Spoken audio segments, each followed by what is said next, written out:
I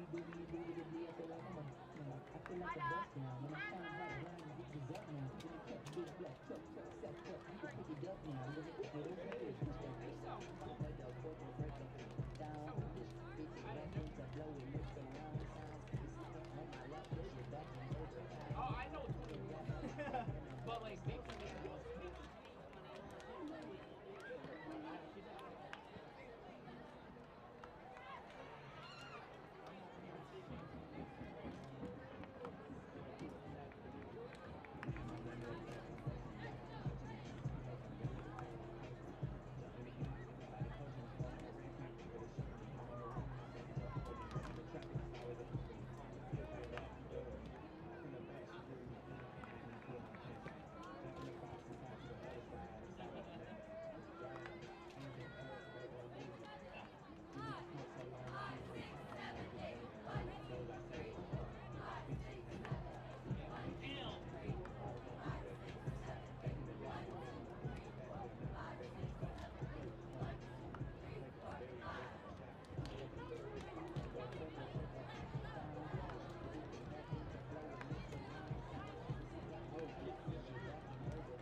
Unsportsmanlike conduct. Parents, 5-yard penalty, third problem.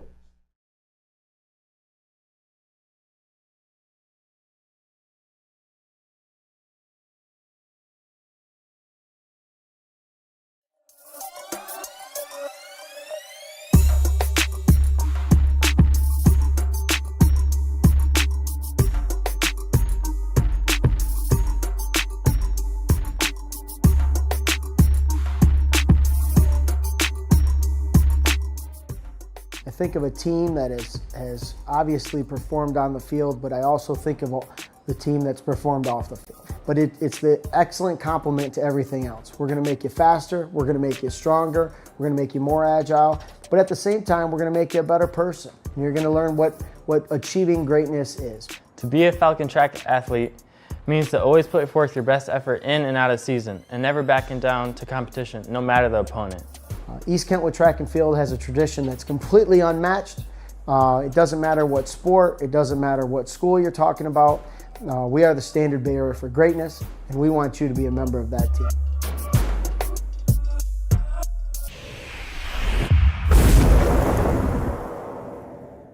Every year, Pepino donates $4,000 worth of scholarships every year to EK athletes and fine arts students to continue furthering our successes on and off the field and on and off the stage. We wanted to take this moment to thank Pepinos for their continued support of East Kentwood High School athletics and fine arts programs like theaters, band, and more. Thank you, Pepinos. Thank you, Pepinos. Thank you, Pepinos. Thank you, Pepinos.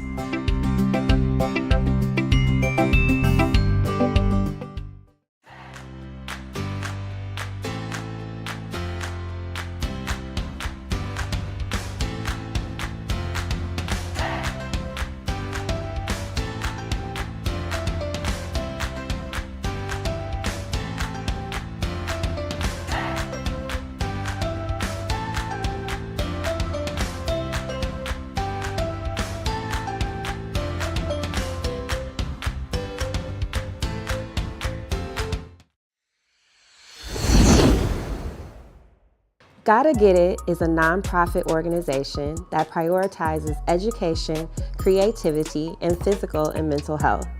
We aim to cultivate resilience in youth and young adults so that they are equipped to be the change we need in our communities.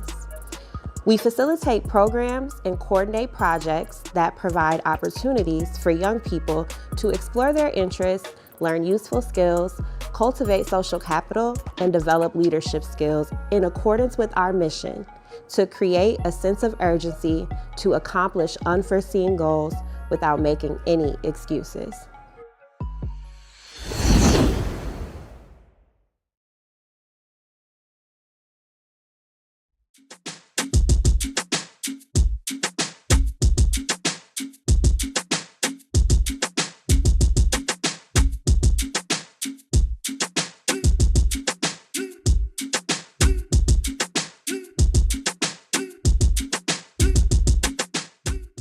Falcon baseball is it's a huge responsibility for us because we want to emulate what the city of Kentwood is. We want to look like the city of Kentwood. We want to have a diverse roster, and we want to give all kids an opportunity to play baseball in our city. What it means to play baseball for East Kentwood is that we are not competing just against the other team, but also in our own team, just to make each other better. You got to have drive, you got to have power, you got to stay hungry, and you always devour. And then, you got to control the controllables and remember the little things are important. Hands up!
It's a commitment to developing grit.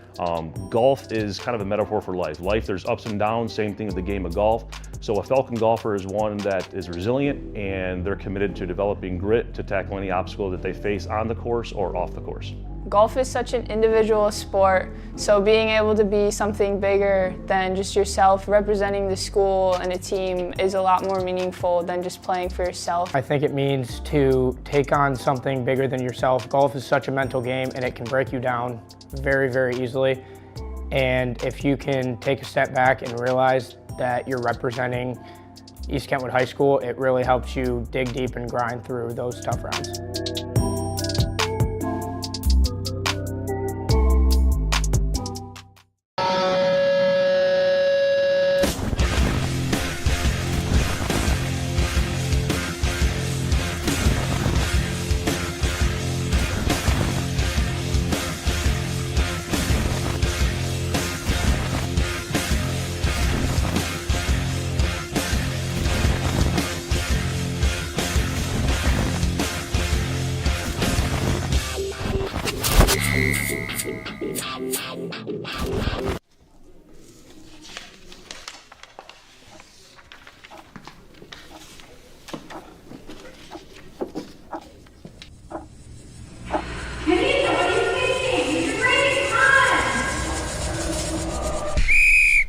Unsportsmanlike conduct.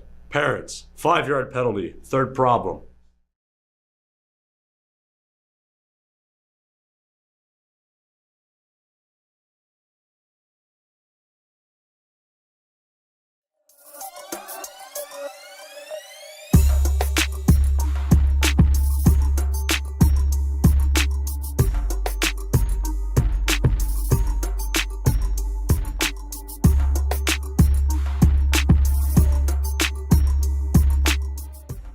I think of a team that has obviously performed on the field, but I also think of the team that's performed off the field. But it's the excellent complement to everything else. We're gonna make you faster, we're gonna make you stronger, we're gonna make you more agile, but at the same time, we're gonna make you a better person. And you're gonna learn what achieving greatness is. To be a Falcon track athlete means to always put forth your best effort in and out of season and never backing down to competition, no matter the opponent.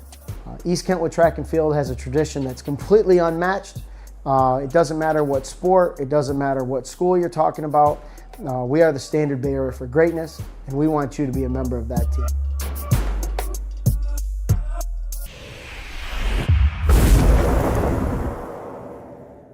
Every year, Pepino donates $4,000 worth of scholarships every year to EK athletes and fine arts students to continue furthering our successes on and off the field and on and off the stage. We wanted to take this moment to thank Pepinos for their continued support of East Kentwood High School athletics and fine arts programs like theaters, band, and more. Thank you, Pepinos. Thank you, Pepinos. Thank you, Pepinos. Thank you, Pepinos.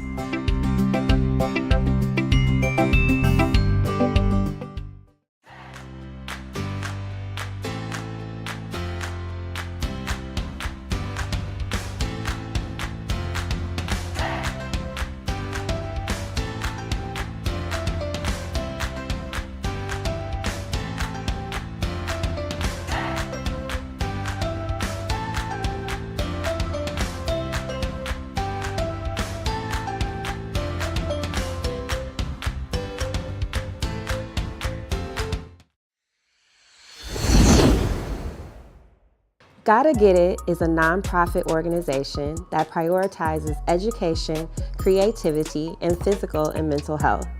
We aim to cultivate resilience in youth and young adults so that they are equipped to be the change we need in our communities.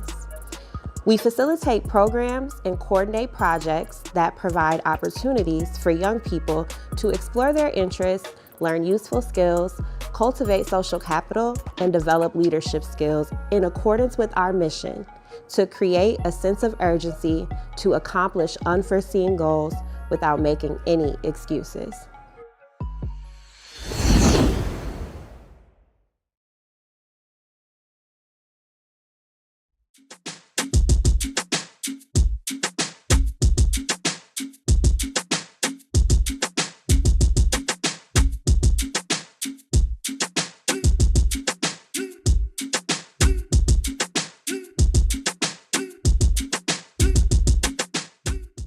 Falcon baseball is it's a huge responsibility for us because we want to emulate what the city of Kentwood is.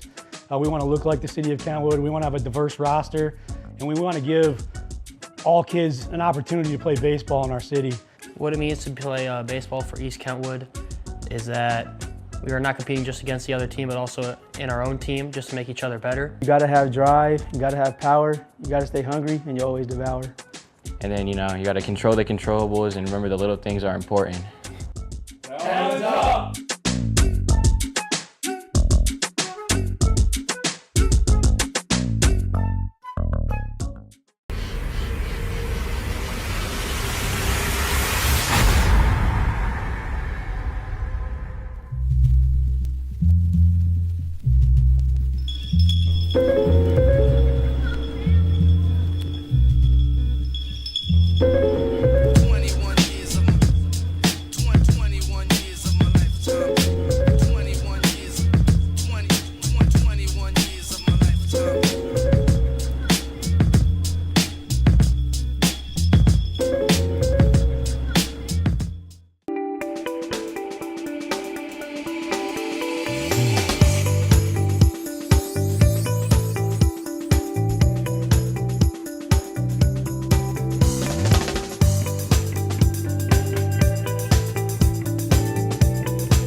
it's a commitment to developing grit.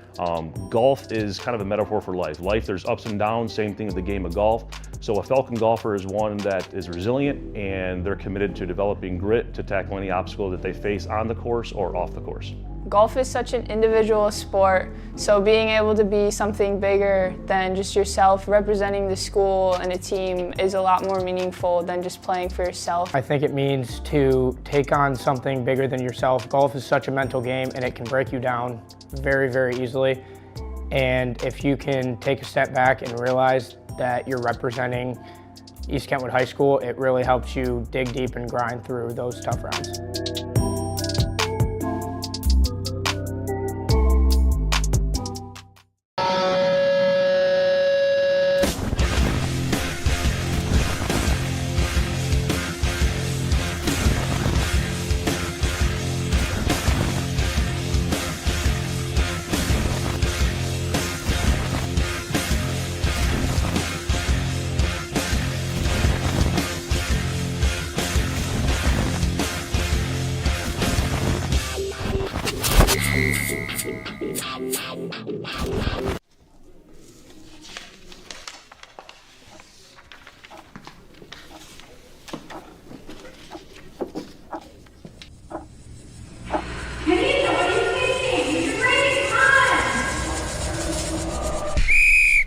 Unsportsmanlike conduct. Parents, 5-yard penalty. Third problem.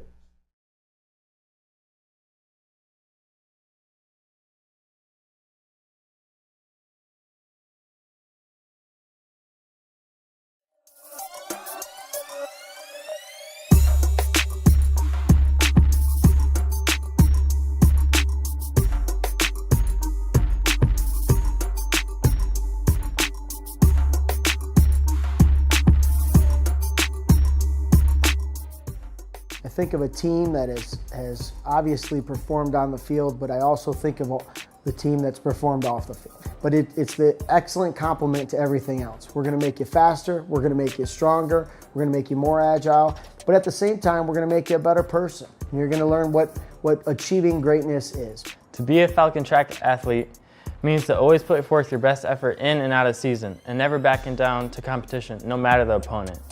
East Kentwood Track and Field has a tradition that's completely unmatched. It doesn't matter what sport, it doesn't matter what school you're talking about. We are the standard bearer for greatness, and we want you to be a member of that team.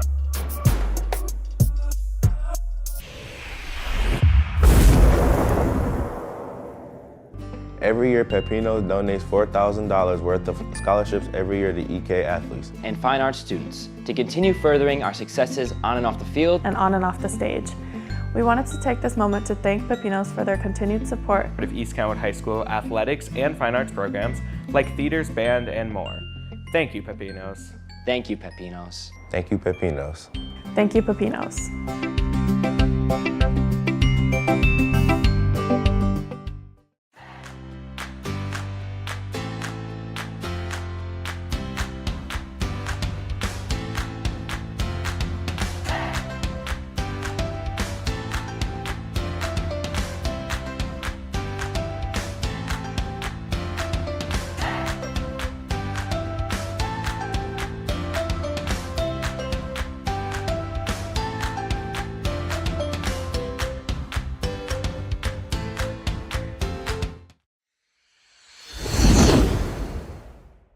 Gotta Get It is a nonprofit organization that prioritizes education, creativity, and physical and mental health. We aim to cultivate resilience in youth and young adults so that they are equipped to be the change we need in our communities.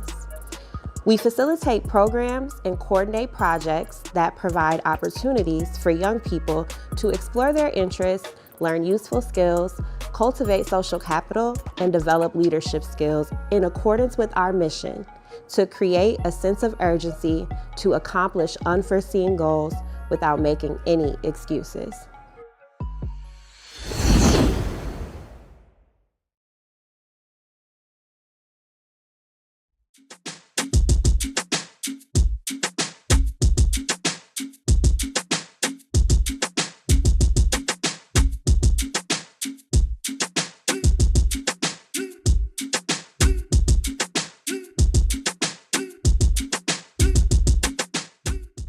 Falcon baseball is it's a huge responsibility for us because we want to emulate what the city of Kentwood is.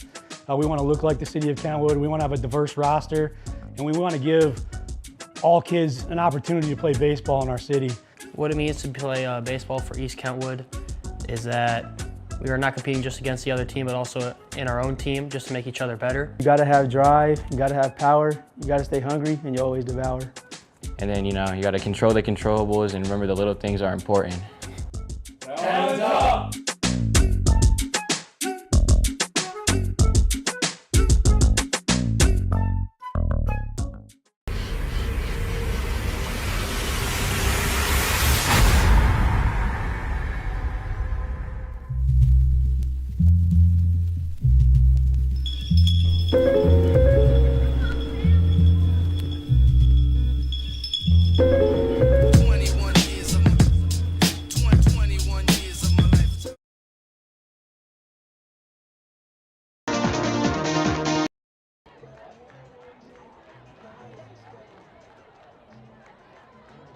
Good evening, sports fans, and welcome once again to MichiganSportsRadio.com's coverage of East Kentwood Athletics. We are coming to you live here today from the campus of East Kentwood here at Falcon Stadium, where it is homecoming night. And ladies and gentlemen, boys and girls, you could not find a more picturesque backdrop to this football game than what we have here today.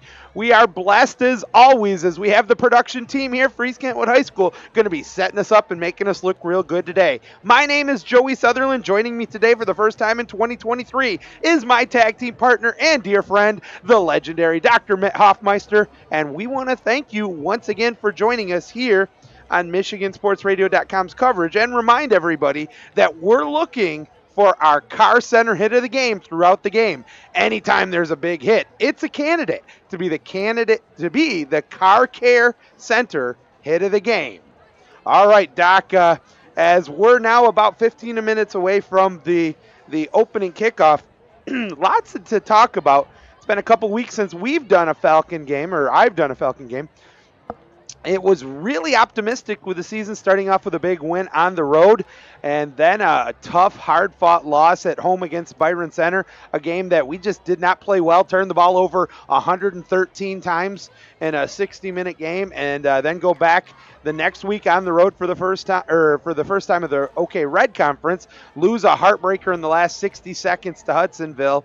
And then last week with another loss. And so we sit 1-3 and going into week 5, and it's homecoming. So obviously you got the emotions and all the good and the bad and the ugly with the homecoming, but this all of a sudden is let's call it what it is, a must win if the Falcons want a snowball chance of making it into the high school playoffs.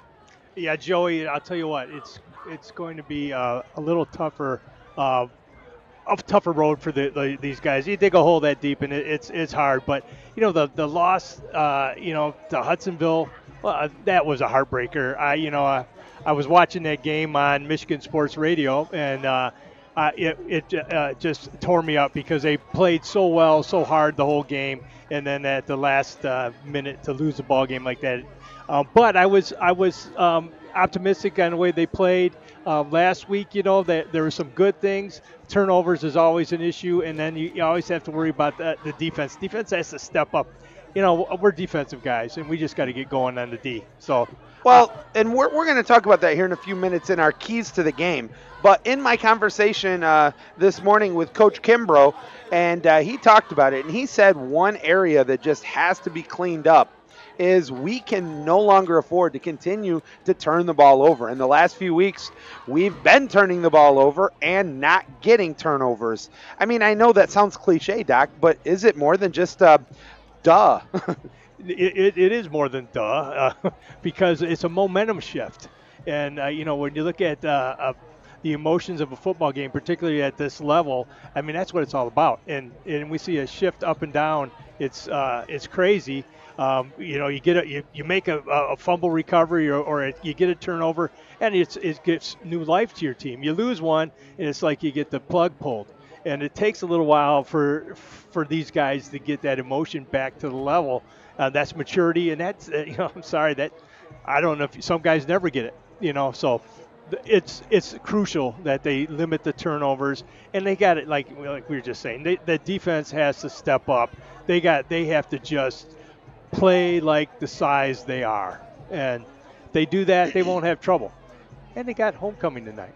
Well, and we've seen, Doc, even in the last 13 years where you and I have done all the EK games here, we've seen homecoming be both a blessing and a hindrance. This is a team that is just desperate to find that linchpin that brings them together. Last year, we talked time and time again, week in, week out. What made that team so good last year and got them back into the playoffs was they were a family. They were a tight-knit group. You really just don't get the feel for that with this team so far this year. And maybe, just maybe, homecoming can be it. Have you seen that happen before? Oh, absolutely. Especially with the guys that I've coached. You know, they just aren't clicking. But, you know, something happens.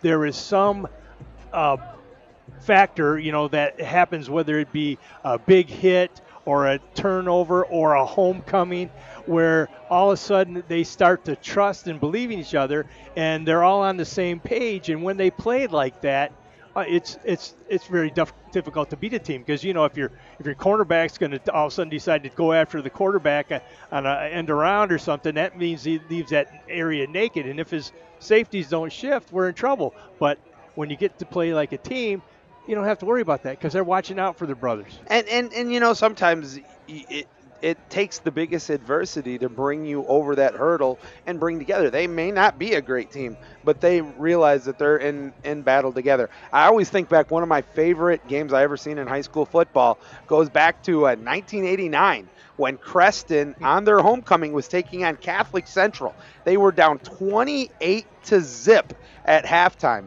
And in the second half, Lark Jones brought them back. They ended up winning the game 35-28. They pitched a shutout in the second half and ended up getting the victory.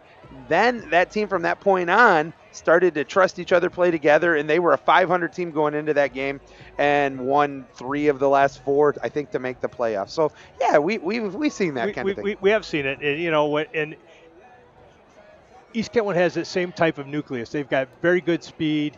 You know, and that's what Lark Jones and that Crescent team had. They had incredible team speed, and then when they started to play together, how can you handle that? I mean, it's like Muskegon's teams for years, and now Muskegon's on that down slope this year. So they can do it. They can do it. They just have to believe they can do it, and then they have to go out and prove it. And high school football can be so fickle, because sometimes life's battles don't always go to the bigger, stronger, faster man. No. It's the team that plays together, because football is not. You can have a great athlete and even a great skilled player, but very few times have I ever seen at any level, high school, college, or pro, one athlete by themselves win a game. It is 11 guys on offense, 11 guys on defense, and 11 guys on special teams. Well, look at our old Olympic basketball team that got their butt kicked and ended up taking a bronze. They had the best talent ever, and they didn't play together. And you know, if you don't have that cohesiveness, you're just not gonna get it done. They will. It just, like I said, we know it just takes one little incident that will unite them, and then they realize it's infectious. It just goes through the whole team, and then you see the enthusiasm, you see the light bulbs go off, and that little different bounce in their step, and they start to play. All right, well, we want to talk a little bit about our opponent right now from Grand Haven, the Buccaneers. This team, as you said, Doc, they're also 1-3. And this is a team that expected a slightly better season, and I think they're, like the Falcons, a little disappointed where they are record-wise this year. But they have a very good quarterback. They run a spread offense. They can get all over the place on you. You have to keep it. It's kind of like what the Detroit Lions have had to deal with the last couple of weeks. You got to keep containment. You can't let the quarterback burn you by himself. And for the Falcons, that's going to lead twofold. That means the linebackers and the downline are going to have to get penetration on it, gap control, and now the secondary is going to have to come up with some interceptions occasionally. You know, that's exactly it. When you're looking at defense, it's all about controlling that line of scrimmage. If you can control that, if your defensive players control the line, so in other words, they don't create their own gaps, like you say, maintain their gap coverage. but yet get the penetration. That doesn't give that quarterback any time. You got basically 3 seconds to get rid of football in high school, and so if they come, and it takes that extra half a second off, and he's not likely to hit the pass. That's the key to it. But the defensive line has to stand up and say, hey, move us. I know, again, this is now already, and we're only into the pregame show, but the second time I've used this cliche, and I'm a big fan of it. It is quite simple. Your offensive line versus our defensive line, your defensive line versus our offensive line. Whichever side consistently wins that battle will win the game. And for a coach Tony Kimbrough team, this has been the inconsistency running the ball. Yeah, they got a gunslinger of a quarterback, but for them to be successful, he likes that. He likes to have the run establish the pass and the pass establish the run. And when you're only getting positive yards on the passing side, they don't have to put more than 6 guys in the box to stop the run. It's tough to be successful moving the ball. Absolutely, and that is the key too. You know, you got if you can't stop a guy, and you know that's all they're doing is throwing the ball, and they can load up. They can play that 2 deep coverage and not let anybody get on them, and they can play a little bit more man to man as far as the cornerbacks and outside linebackers go. They can beat you up if all you got is running. Now, Tony Kimbrough's, we've known this for the last 10 years or whatever. He's a between the tackles guy, and when he's established that's when we've seen the best East Kentwood teams as far as I'm concerned. And that smash 'em out football, that's what he played, whether he was for Fred Julian at GRJC, when he was at Western, when he was in the Canadian Football League. This is a guy who understands, and he was a quarterback. Yeah. So again, it makes it very simple. You want to. Jim Harbaugh's gotten a lot of credit in the last few years of turning the Michigan program around because they decided, they planned their whole season to beat Ohio State by being able to consistently run the ball, have a ferocious offensive line. The Detroit Lions are turning around the bad luck. And how did Dan Campbell do it? Bite kneecaps, which means he wants that aggressive, strong, amazing offensive line. For the Falcons and Coach Kimbrough, he's put the challenge. There is no lacking of athletic ability and talent from these guys. It is just to making sure that they execute and are coachable. Sometimes, Joe, I remember with my coaching experience too, and even my playing days, some guys get so worried about making a mistake or, about what they're supposed to do rather than remember what the game's about. And that's part of that maturity too. Is, you go out there and I'm supposed to do this. No, you go out and you play like Sandlot, because all that preparation has got you so you don't have to think that way. And I hope that's what we start to see them. We got a huge line, Joe. We got just a huge line here. All right, we're going to pick up on this when we return. Right now, we're going to send it out real quickly for our first set of ads. We'll be back in about 2 minutes. Keep it here on MichiganSportsRadio.com. We'll be right back.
East Kentwood Falcon Marching Band.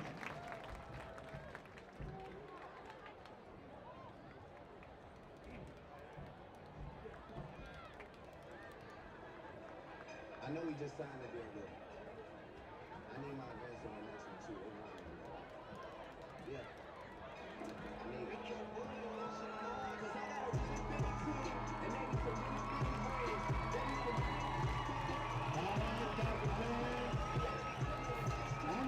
to break this down. Welcome to East Kentwood Falcons.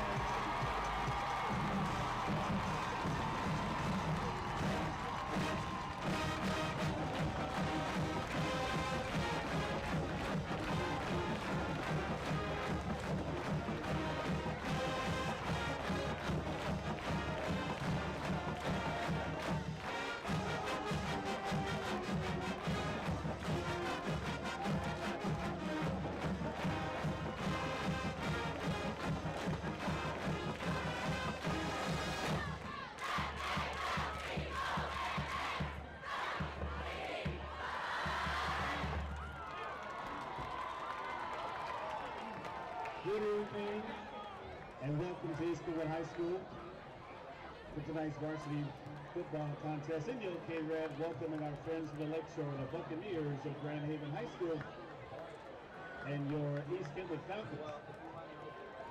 It is homecoming, so we also want to welcome all of our East Kentwood alumni back home.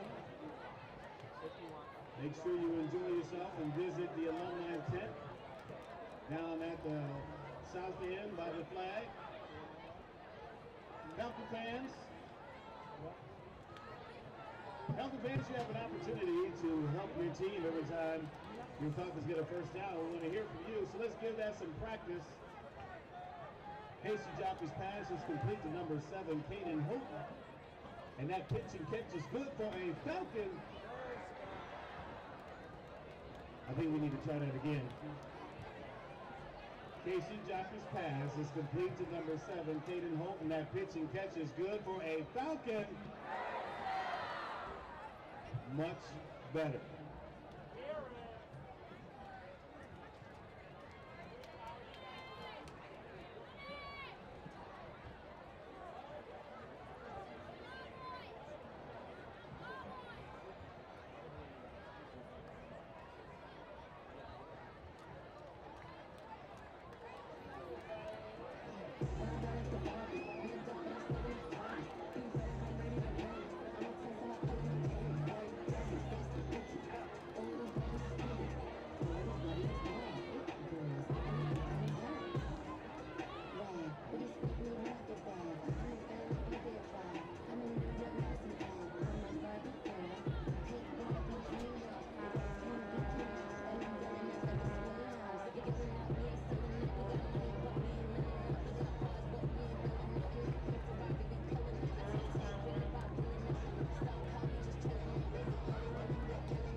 All right, sports fans, Joey Sutherland, Dr. Mitt Hoffmeister back with you here at East Kentwood High School. Just moments away from the opening kickoff, we want to remind everybody that today's head coaches are Andrew Bidenbender for Grand Haven and, of course, Tony Kimbrough for East Kentwood.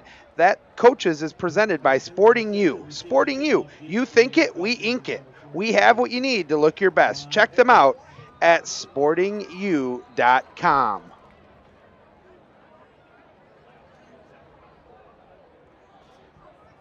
All right. And we are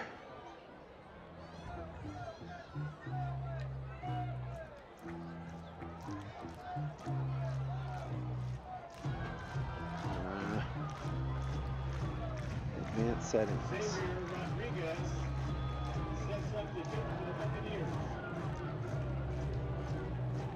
Dismissed.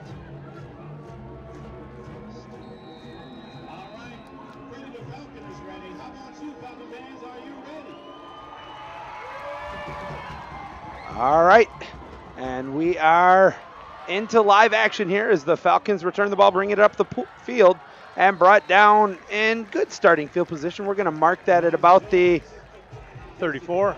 Yeah, roughly at the 34-yard line there. As it will be 1st and 10 here for the East Kentwood Falcons here. Having a little bit of technical snafu. I'm not really sure what it is. We'll try to work that one out here for you. But as long as we're live and you can hear us and kind of see us, we'll get back to it. We're having some issue with the camera somehow, so I'll try to figure out that at halftime, and we'll be back. But the Falcons are on the field getting ready to run from right to left in their red jerseys. Out of the shotgun. Inside handoff, little bit of a hole, cuts outside, big opening, over the 40, 45, 50, inside the 40, 30, 20, pushed out of bounds at the 15. What a run by the senior LSA Conda. He is running downhill, and what a start there for the Falcons. It's going to be 1st and 10 East Kentwood from the 16-yard line. What a run, Joey, what a run. He came off tackle, saw a little bit of daylight, cut it up, and then took it to the outside, and then it was a foot race. And he just got pushed out down there at that 16-yard line. 1st and 10 Falcons, ball spotted outside the Grand Haven 15. All right, here we go. Inside handoff, cuts a little bit of room. Now we're back inside the 10 to the 9. What a good run there. Started at the 16, and he's going to fight his way forward to about the 9. They're going to mark it at the 9, so a pickup of about 7. I think that was Elijah Jones running there. It sure was, Joey. He did a great job of cutting up and just saw him hit the jets and accelerated to that other side of the 10-yard line.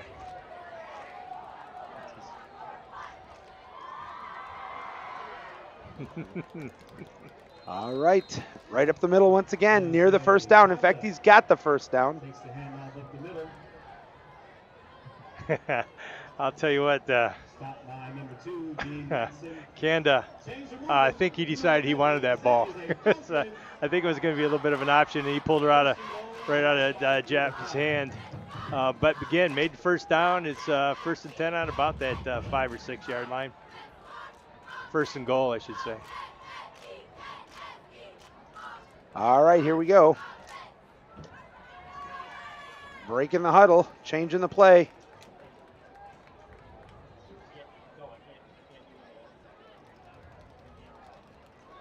And right to the middle, touchdown! Oh my goodness, he was hit about 7 times, and then he's able to get through into the end zone for the touchdown. What a pretty play there.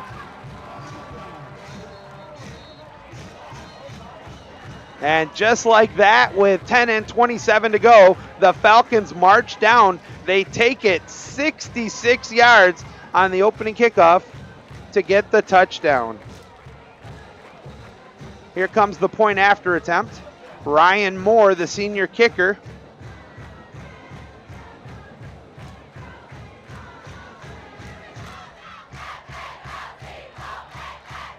Waiting.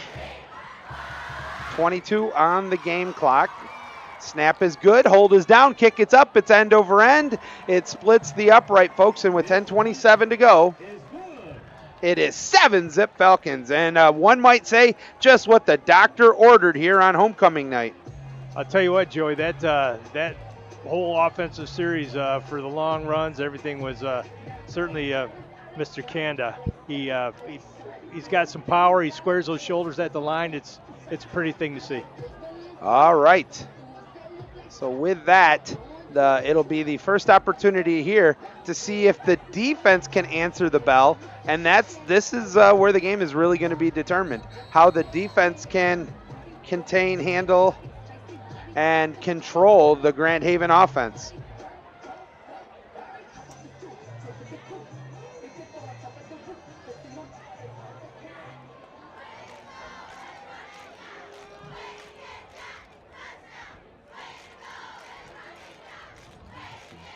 All right, the teams are back on the field.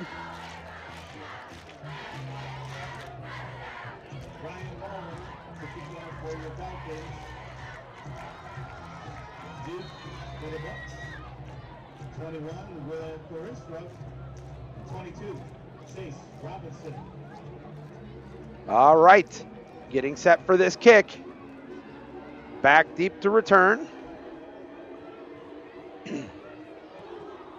It's an end-over-end kick going towards the right sideline, picked up at the 10, cuts to the outside over the 15, 16, got the edge, 17, 20, 30, and he's pushed out of bounds hard right in front of the Grand Haven bench. Let's see where they mark it. Very similar to where the Falcons started at their own 33-yard line. That's where we'll see the first play for Grand Haven from scrimmage. That was Cornstra. He caught that ball on the East Cape sideline area and took it all the way back to his bench. I think he made the best that he could out of it. East Kentwood's stayed in their lanes, which didn't give him a lot of choice, but he did make the corner over there and got himself an extra 10 yards.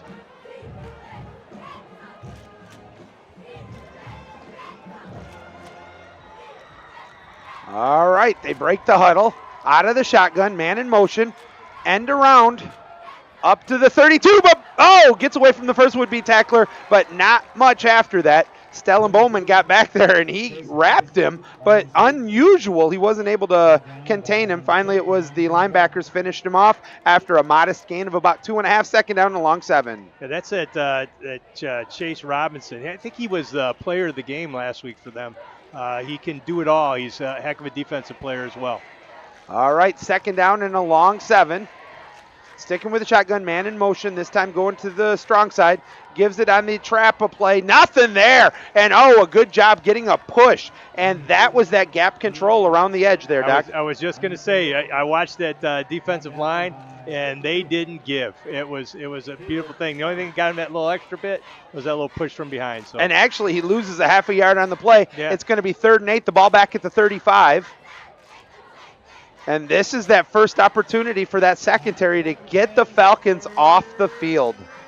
We'll be watching that Chase Robinson here. He's split out here. He's in the gap. Drops back, rolls to the strong side, has a man open, fires it back. Can he get the first down? He does. And but there's a fumble, and the Falcons fall on it. He had the first down. He turned. He got walloped. No soup for you. Don't bring that into the Falcon den. It's recovered by the men in red. EK with the ball. I think the guy that laid the hit on him was number 10, Alonzo Moore. Popped him good when he turned, and hey, that's what we're talking about, Joey. When we talking about turnovers, it's got to be on the positive side. They got to control that line. So far, the recipe's starting to work. All right, Falcons break the huddle here.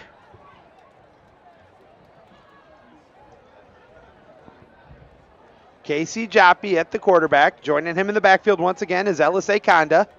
Conda to the right of Joppi. Ball in the left hash mark. Motion on the play. And there's going to be a false start on the Falcons.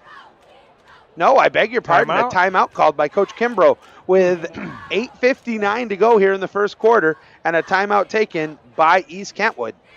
Either they didn't like the personnel, or maybe, Doc, I didn't see quick enough. They might have only had 10 guys in the field. That may very well be it, because they didn't. I didn't see any other reason for them to do that. Either that we had somebody in the wrong place, or not. So.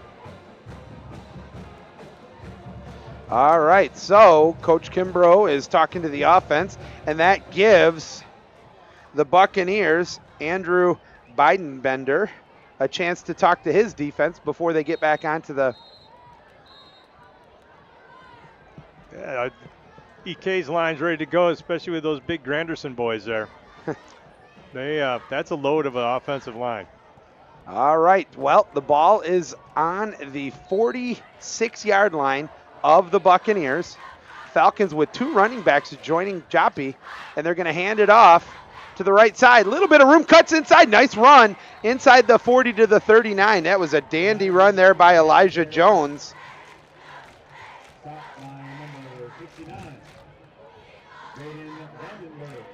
You know, when he cuts, he's running lateral with that line of scrimmage, and he makes his cut, plants that goes left foot, and he goes, and he cuts up there. He darts it, and it's a beautiful, beautiful run to watch him do that. It's not the biggest back, but he can squirm right through there. Okay. Here we go, Joey. Okay. On the second down, plays up the middle. Big hole. First down. Pops away. That's Conda. Conda inside the 30. He's going to pick up about 9 yards and a first down. What a powerful kid. I don't know how big he is, but, man, he plays like he's a lot bigger.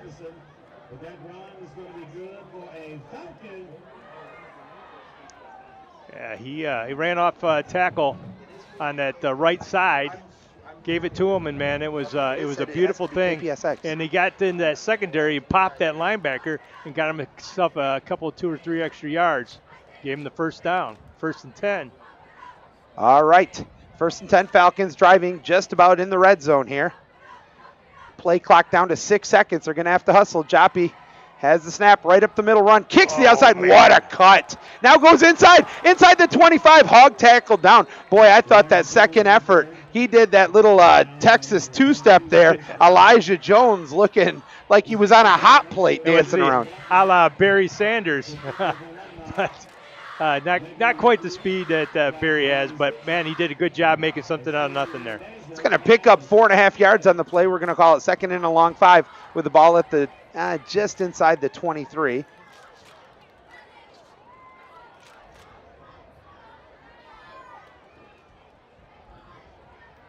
Looking from the left hash mark out of the shotgun.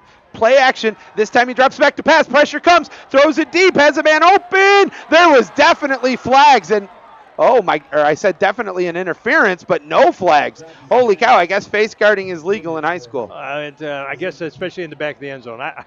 I don't know. There was that definitely was questionable, Joey. Questionable. But, hey, you know what? We weren't down there.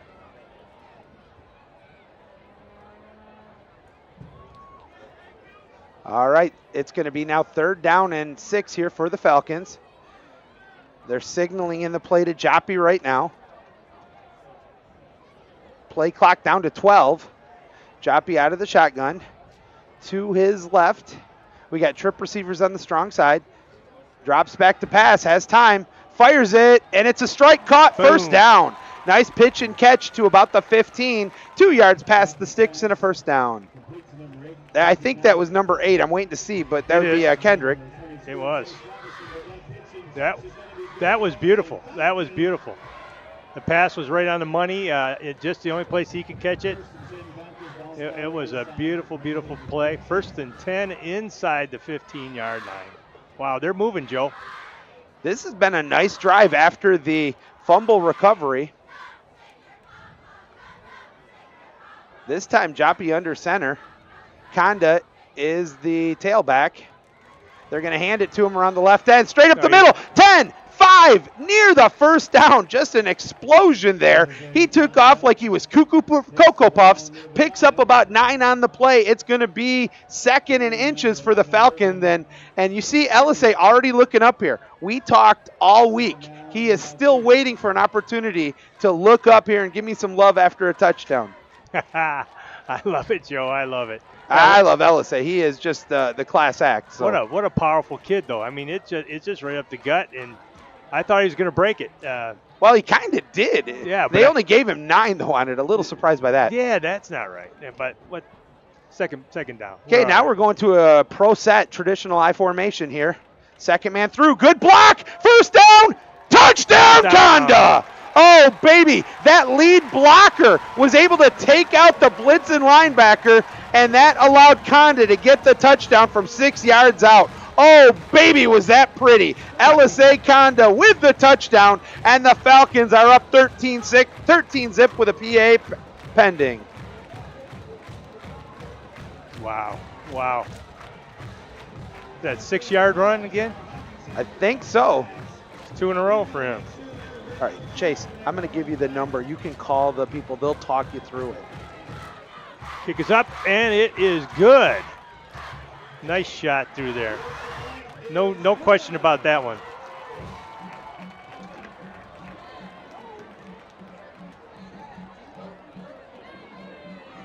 You know, Joe, I see some excitement on the sidelines. There's a little bit of pep in their step. There's a little bit of unity. They're all checking on each other. It's a, you know, that's what you like to see. They're all huddling up. They all want to be part of it. And you know, when you don't have a team that's playing that way, you've got dissension. This is great. This is great to see.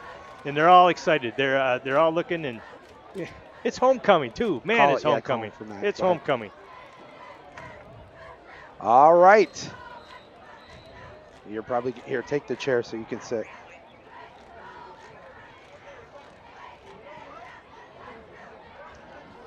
All right, the two teams are returning to the field here. Thank you for joining us. This is simulcasted both on MichiganSportsRadio.com and on the Falcon Network here. So thank you for joining us, regardless of which side you're watching us on. I'm Joey Sutherland. My tag team partner is Dr. Matt Hoffmeister. Chase Joseph is our director and producer. Wow.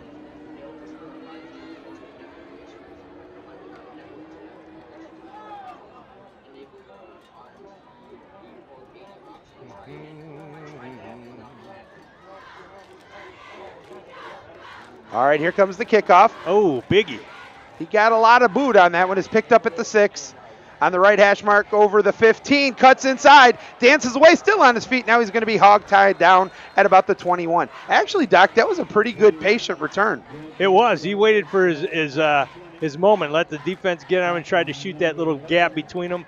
But number 11 for us there, Gordon, man, he made sure of that tackle. All right. Grand Haven is still over on their sideline having a final chat with the coaches. The Falcons, as you said, Doc, they are business, all business right now. They are. They're playing with purpose. All right, the Buccaneers break the sideline. Now they're out here. Luke Berry out of the shotgun. He's the spectacular quarterback for the Bucs. And hands it around the end. Little bit of a hole. What a tackle on that one. Holy cow. Who is that? Stephen Bowen. Oh, my goodness, man. Number 0, Stellan Bowman. He absolutely fired off him like a missile. Yeah, and I'll tell you what. Cornstra, he didn't know what hit him there. I guess that's why Bowman's a captain. He loss of a half a yard on the play. Man, that was a hit. 2nd and 11. Pump fake. Look. Quick fire up the middle. Good blocking downfield by the wide receivers. But the Falcons make the open field tackle, and that's going to be a screen pass set up for a jet screen. It's going to lose 2 yards. I won't tell you who made that tackle, but he's got his number. Bowman again. Got out there and made the shoestring tackle, pulled up on that leg, and dumped him. Well, he was chosen to speak for the football team at the homecoming pep assembly today, and his words obviously fired up the crowd and his team, because they're playing right now, as you said, with a purpose. 4 minutes to go in the first quarter. Falcons up by 14. 3rd and long here for Grand Haven. Falcons showing blitz. Now they drop out of it, but pressure still coming. Gets it off. Nice pitch and catch, but he drops just short of the first down at about the 31. I think he's about a half a yard short. Yeah. He fell on his own, Doc, and in high school football, you don't have to be touched. Where you fall, you're down. And if your knee's down, you're down. That's Johnny Greengrass. We know how that works. But, yeah, it's like it looked like he tried to stop and cut, and it just his foot caught, and down he went. And so it is 4th down, Joey. All right, 4th and 1. I cannot believe they would go for it. Maybe try to get the Falcons to jump. It's a full yard.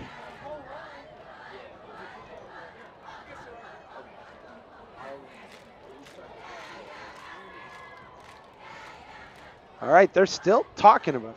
Okay. that won't affect the broad. Okay, timeout's going to be taken.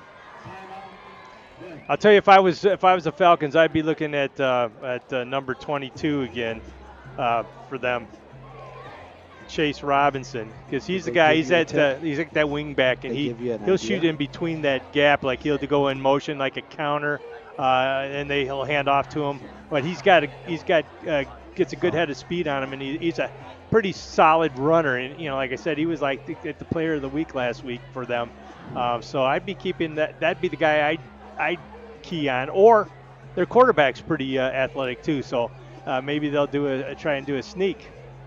We got some big guys in it. I would be just shocked if they don't actually come out of this kicking the ball, but I don't know. I can't see yet. Is Luke back out there? Luke Berry, number 12.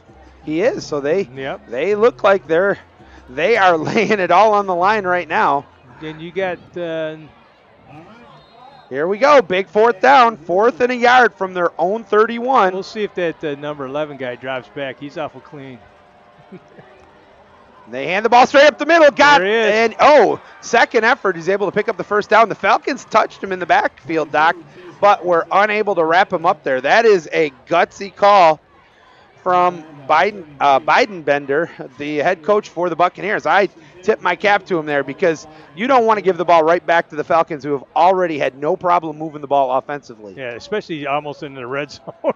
That was like I said, that was Chase Robinson. He's got good burst, good power. I don't know if he has good speed in the long run, but he's quick. There he goes again. Hands the ball off to number 22. Cuts up the middle, Chase Robinson. He's going to pick up about, I'm going to say he gets up to about the 39 there. I think he's got the guy that they're going to be looking to carry the load, because number 21 for them, I think they got his number, and I think he's a little gun shy. All right. 2nd and a long 6 coming up here from the 39. Second man through with a lead blocker. Good defensive work by the Falcons. They stop him, and I can't believe they didn't blow the whistle. He could get somebody hurt on that, and we've seen in the NFL in the last week. They did. They give him about a yard on the play, maybe 2 even. It's going to be 3rd and 4. Oh, that was a great hit though. Stood him right up.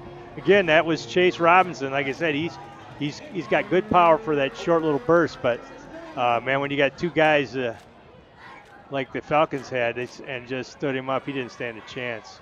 All right, after breaking the huddle, it's going to be 3rd down and 4 from the 41. Trap, boom. And he cuts away. Nice job. Thank you, Chase.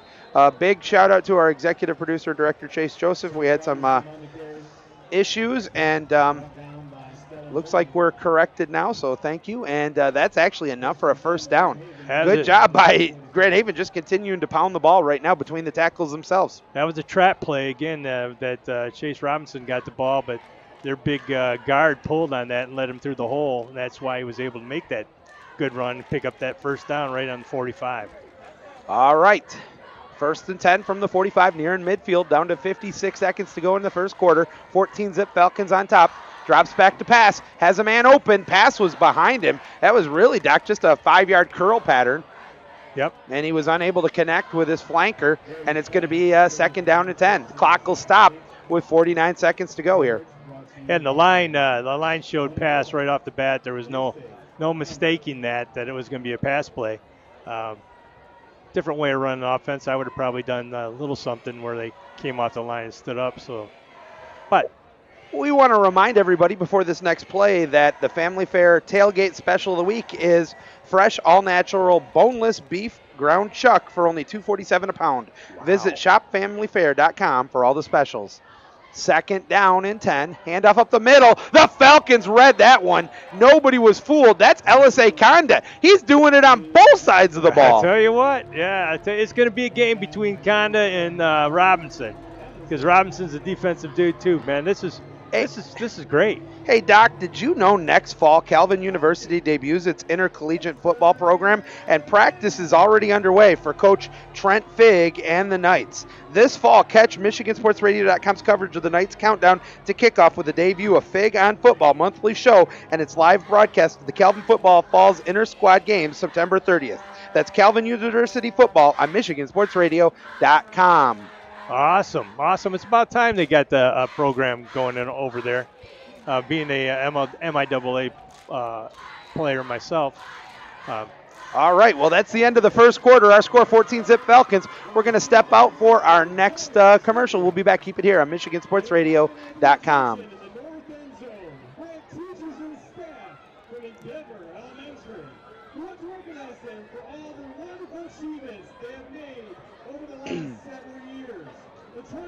Had to get all those in because we were on the EK one, but we weren't on Michigan Sports Radio. Oh, I get it. So, because we're simulcasting, so they're getting our audio, so we kept going. We don't want to mess up them, but I get it. I'll just hang with you, man. You just do. Yeah.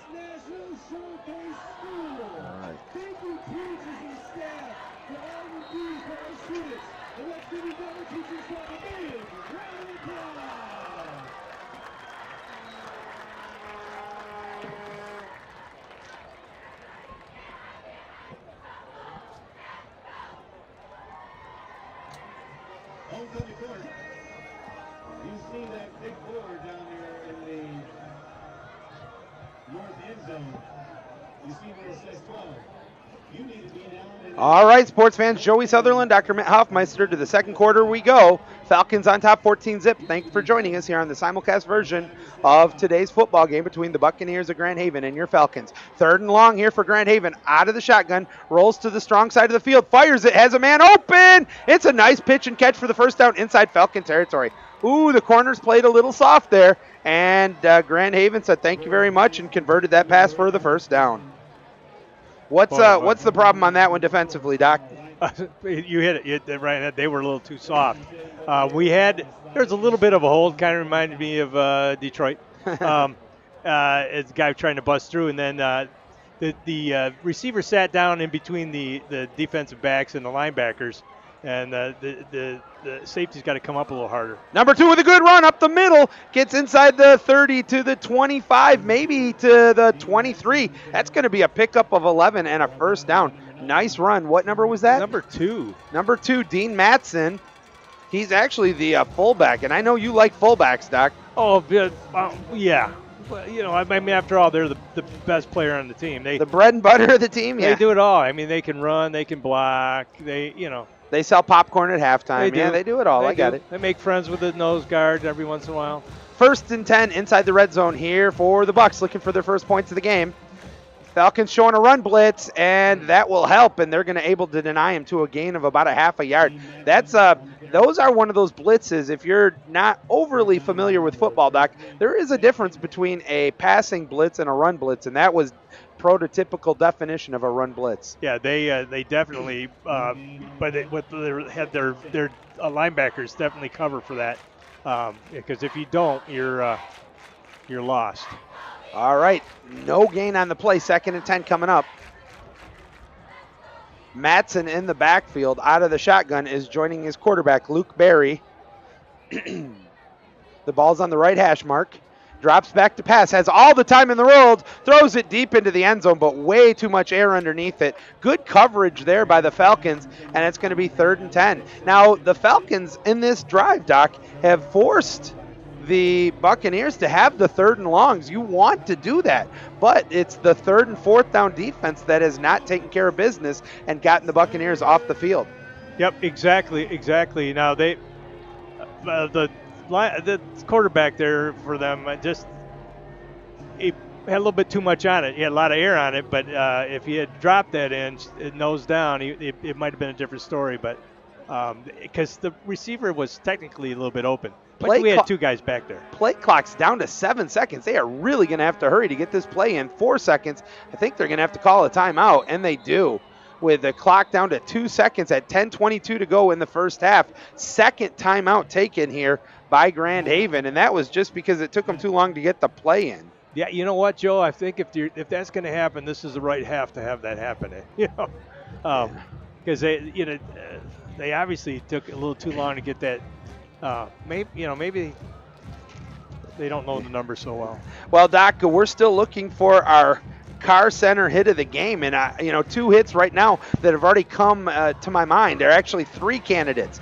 First was that backfield tackle by LSA Conda on the 3rd down and inches. Then there was the Stellan Bowman from the weak side coming all the way over and making the tackle. And then lastly was the fumble that the Falcons recovered on the 3rd down completion. Yep, I would. And I think Bowman was part of that fumble. I think he was as well. He might have been laid the lumber. Yeah, I think he did. So, all right, 3rd down and long once again here for the Bucs inside the red zone. Ball nestled on the right hash mark.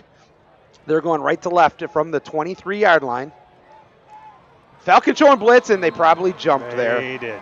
No, false start is being called on the line. Oh, I didn't see that. All I saw was Falcons jump. But maybe Luke Berry was so good he drew his own. We have the angle. We can only see the faces and the numbers of the Falcons. So we don't know for sure.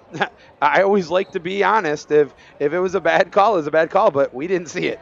Yeah, we did not. So the 5-yard march off brings it back out all the way out to the 28. Now it's 3rd and 15. Now the Falcons can really pin their ears back, but they got to be careful out of the play action. He drops back, pressure comes, throws it, got it in the stream. 10-5, 4-3, down 1st and goal at the 3. They left the middle open, and it was a little seam route. A nice pitch and catch. He got him in stride inside the 10. He's wrestled down at the 3. It's going to be 1st and goal. Big completion on that 3rd and 15, but that's 3 3rd and long conversions on this drive for the Buccaneers. Boy, I'll tell you what, and Robinson was also open over on the left side too, so they had 2 guys he could have gone to. He went quicker to the number, was it 2 or whatever? Inside handoff, big hole, 5, 4, 3, 2, 1, touchdown number 22. Almost untouched there. Chase Robinson says thank you very much. He's going to score from 4 yards out, and with the point after pending, he could make this a 1-score game with 9:51 to go in the first half. Yeah, you're right, Joe. He just went off to tackle on the right side or tackle guard gap. And I don't think anybody really put a lick on him. What a nice long drive after this point after as it's being attempted by number 15, Xavier Rodriguez. High snap, get down, we got a flag. He might have been a little early. I mean, he was so far back there, LSA Conda, that he almost caught the snap. I'm not exaggerating, folks. You saw the video. Dead ball, offsides. I've never seen a dead ball offsides.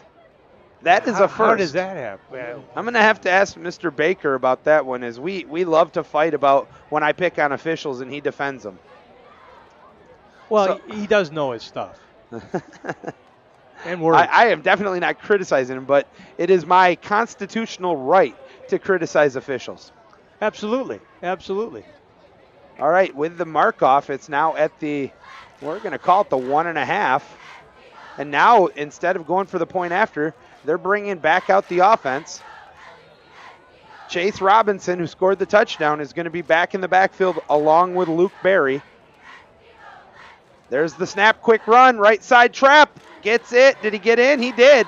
2-point conversion. So that is a double hurt on the Falcons for the offside jump, as now instead of 14-7, it's 14-8. Remember that play later in the game here. So with 9:51 to go, the Falcons will get the ball back, and they've looked good offensively, Doc, but that defense has still got some corrections to make in the secondary. That's the only place they're falling down. And it is London Bridge right now. Yeah. London Bridge is falling down like the Falcons secondary, and they've got to pick it up the next time they get out there on defense. Yeah, they just, the way I used to address it when the kids, it's like you're playing sandlot ball. That's what you have to look at. It's you and that man. Don't put too much into it. It's you and him. I mean, the Falcons they haven't gotten any real penetration when Barry is dropped back to make the pass. And that, I think, is part of the problem. But I think the Falcons have done a really good job of controlling the line of scrimmage on the run and limiting the run. So let's see what the offense can do here to answer right back. It's a little bit of a pooch kick, but another flag by the official. They're going to stop this one. Dead ball, false start. Yeah, they were illegal procedure. They were ahead of the kick. So now that pooch kick is going to have to happen 5 yards deeper back. Instead of at the 40, it's going to be at the 35. Look for the Falcons with 9:51 to go in the first half to have very good starting position here. Unless number 15, excuse me, unless number 15 Rodriguez can really put a boot into this one. But then you have to be worried because if you kick it deep enough with the speed of these Falcons on the return, could be trouble. It's pick your poison. All right, here we go. They're going to go with a pooch kick again, and a fair catch is called at the 40. I have no problem with a fair catch there. Somebody might say, oh, come on, you can return. No. Nope, take that one and be happy with a 40-yard starting position. He's not the hands guy, you know. Although he is a wide receiver, but he's also a safety, and we've seen right now they can't catch. And so it depends on which hat he was wearing. Yeah. That's a joke, folks, totally tongue-in-cheek. Yes. Yes. All right, the Falcons are about to break the huddle. Casey Joppy brings his squad back out there. That offensive line has looked really good to start here, Doc. Yeah, they got to just light another fire here. Joppy is all by his lonesome in the backfield. They're going quad receivers on the strong side of the field with the ball in the left hash mark. Looks for the quick pitch, catch over the 40, cuts inside. Nice open field tackle after a modest gain of 4. That pitch and catch was to Amon Edmonds, the sophomore slot receiver. Yeah, I thought he broke that a little bit, but he obviously had a piece of his jersey. And that's really a glorified running play there. Yeah, sure. I mean, it was a wide receiver screen or there's a million names. Wheel bubble route, screen, right. Wheel route, yep. So now Joppy's not going to feel so alone in the backfield. He's got a pair of running backs joining him. An extra tight end and only 2 receivers on the strong side of the field. Inside handoff. No, it's a pitch going the wrong way. Lost his footing and he's going to lose yards. Oh, that was a little bit where you try to get too crazy and fancy with your play. They faked the inside handoff, which actually was open. Made the pitch outside, but he's going to lose 2 yards on the play. And now it's Grand Haven with an opportunity to get off the field. Yeah, absolutely. Actually, they're going to say he lost 3 yards back to the 41. Absolutely. This is crucial here.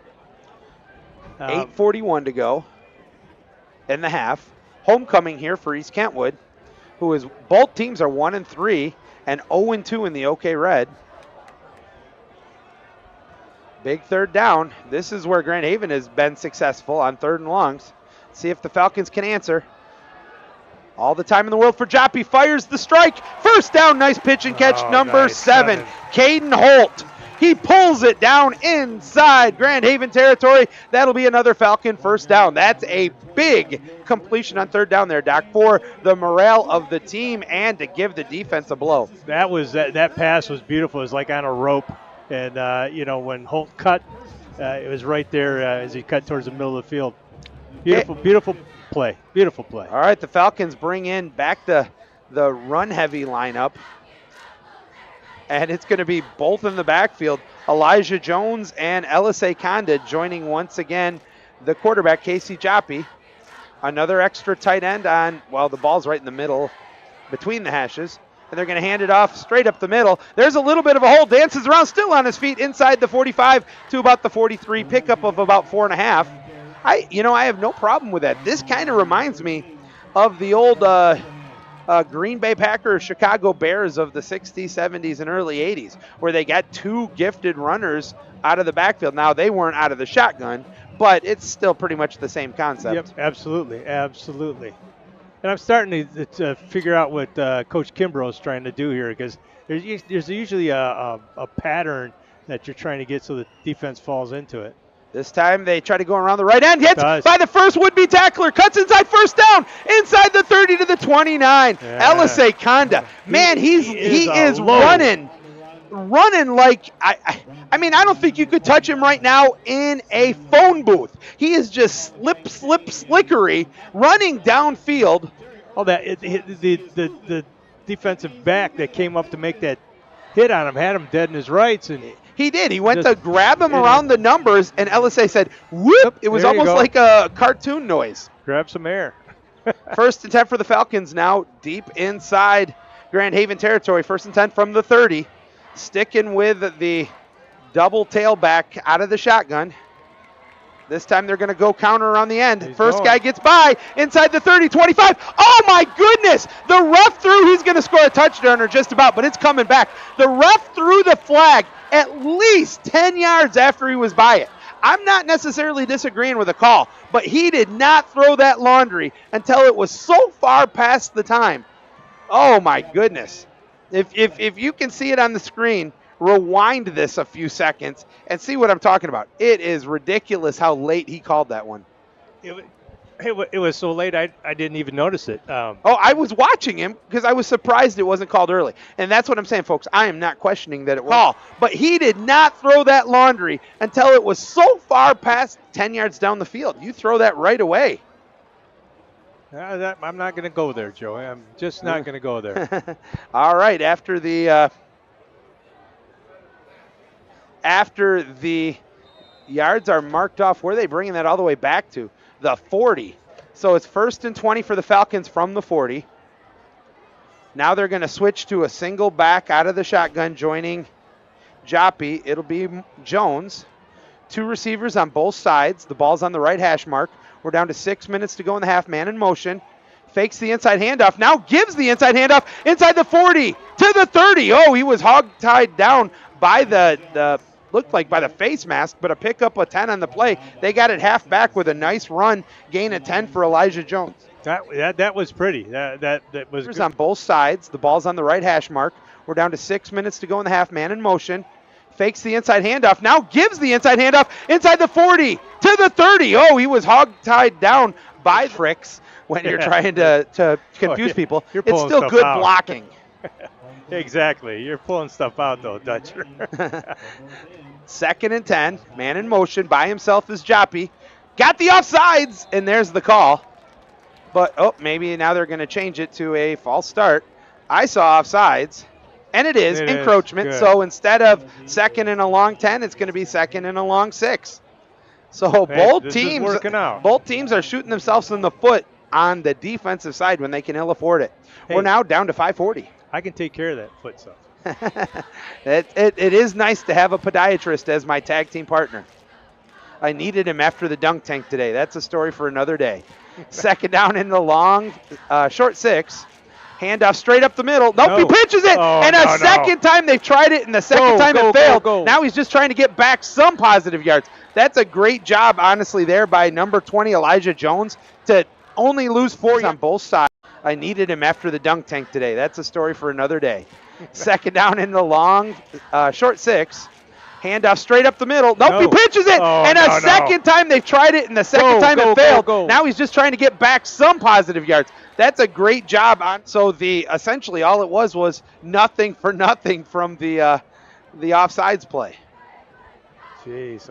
Wow, the clock is just running. It's down to 4 minutes to go. The Falcons are having some issues with substitutions. They might have to call a timeout. Down to 7 on the play clock. Quad receivers on the strong side of the field. Nobody in the backfield with Joppy, and there's the timeout. Both of these, honestly, Doc, we are seeing almost mirror images on offense and defense by these two teams. It is, and maybe that's indicative of their same record, because they seem to be playing very much the same type of ball game, or same mistakes, so to speak. But I don't understand that play with the pitch. It didn't work the first time. I don't think the high risk of it, you're firing a ball, which not only is it not a handoff, it's a pitch, and it's just so dangerous, and it has to be perfect. And it's a long pitch. It's not like he's running a typical option where he's keeping that 5-6 yard distance. But I don't know. Like you said, Jones did a heck of a job of corralling the ball, and then making at least 3 yards back, which otherwise it'd been lost by about 10 or a fumble. Want to remind everybody that Family Fare Tailgate Special of the Week is fresh, all-natural, boneless beef chuck roast for only $2.47 a pound. You can visit shopfamilyfare.com for all their specials. All right, Doc, this is a huge third down here for the Falcons. They don't have to get the 11, but they got to get probably about 8. Drops back, has time. He's coming. Pressure comes late. He ducks down, and now, it's either going to be a hold or a face mask. If it's a face mask, it's a break for the Falcons. I needed him after all their specials. All right, Doc, this is a huge third down here for the Falcons. They don't have to get the 11, but they got to get probably about 8. Drops back, has time. He's coming. Pressure comes late. He ducks down, and now, it's either going to be a hold. Here it comes. He has the flag, and that generally does mean now they're talking to the side judge. Now they're bringing in the judge from, and they are waving off the flag. So it's just going to be a sack, and now the Falcons are going to have to punt it with 3:48 to go. It's third and a long 16. Although it looks like right now they're Coach Kimbrough is not happy. Folks, I didn't see it. I saw where they called it. I told you, I speculated. It was either holding or a face mask. Why they waved it off, the only thing I can think of is it was the back official who called it, and then he asked for 2 side people who had a better look if it was a face mask. And that's the correct thing to do. That's the correct thing to do. But if you don't see it, don't throw it. All right, out of the shotgun. Falcons drop back, has time. He's going to fire the strike. Got a man open, but he doesn't have the first down yet. Now he has the first down. Are you kidding me? Holy guacamole, Batman. The Falcons convert on 4th and... Thing to do. That's the correct thing to do. But if you don't see it, don't throw it. All right, out of the shotgun. Falcons drop back, has time. He's going to fire the strike. Got a man open, but he doesn't have the first down yet. Now he has the first down. Are you kidding me? Holy guacamole, Batman. Get him out of a hole.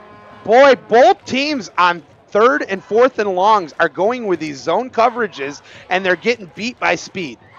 Absolutely. I mean, you got to catch the ball first, too. Don't get me wrong. But both teams have done it, and both teams have benefited from it. Yeah. 1st and 10 for the Falcons. The ball at the 14. Inside handoff, straight up the middle. Conda, 10, 5, 4, 3, 2, 1. Touchdown, LSA. Oh, googly moogly. The senior. Thing to do. And both teams have benefited from it. Yeah. 1st and 10 for the Falcons. The ball at the 14. Inside handoff, straight up the middle. Conda, 10, 5, 4, 3, 2, 1. Touchdown, LSA. Oh, googly. Oh, and it couldn't happen to a nicer guy. You know, you got to have a good game every once in a while. You know. Falcons now interesting. They're still going for just the single point to make it 21-8. Here comes the snap. It's down. The kick, it's up. It's end over end. It splits the uprights, and now it's 21-8 with 3:10 to go. Now, Doc, this is interesting because Grand Haven gets the ball to start the second half. There's still 3 minutes and 10 seconds. We've seen them be very successful on 3rd and longs, but the only time they've gotten chunk plays is when it's 3rd and 4th and long. Otherwise, they've had a hard time moving for multiple yards. Now, Joe, if you were to play the other side of it, if you were the offensive coordinator for the Bucks, and you know that you have success on those types of plays, why would you not? I think what it comes down to, and it's probably the same thing for the Falcons, it's the athletic ability. Even though we've seen some really blown coverages by the secondary, LSA Conda is one of the secondary guys for East Kentwood. You don't want to give somebody like Conda a chance to read the quarterback's eyes, get a pick. Right. So I think you limit that. Even though they've been successful, you minimize the opportunities you take at that. Yeah, you have to take into account, too, that the defense is also realizing that this is this type of play, so their defense is different, too. So it makes both teams were going to the wrong side of the field for the kickoff. That is comical. You don't see that one every day. Now they tee the ball up at the 40-yard line.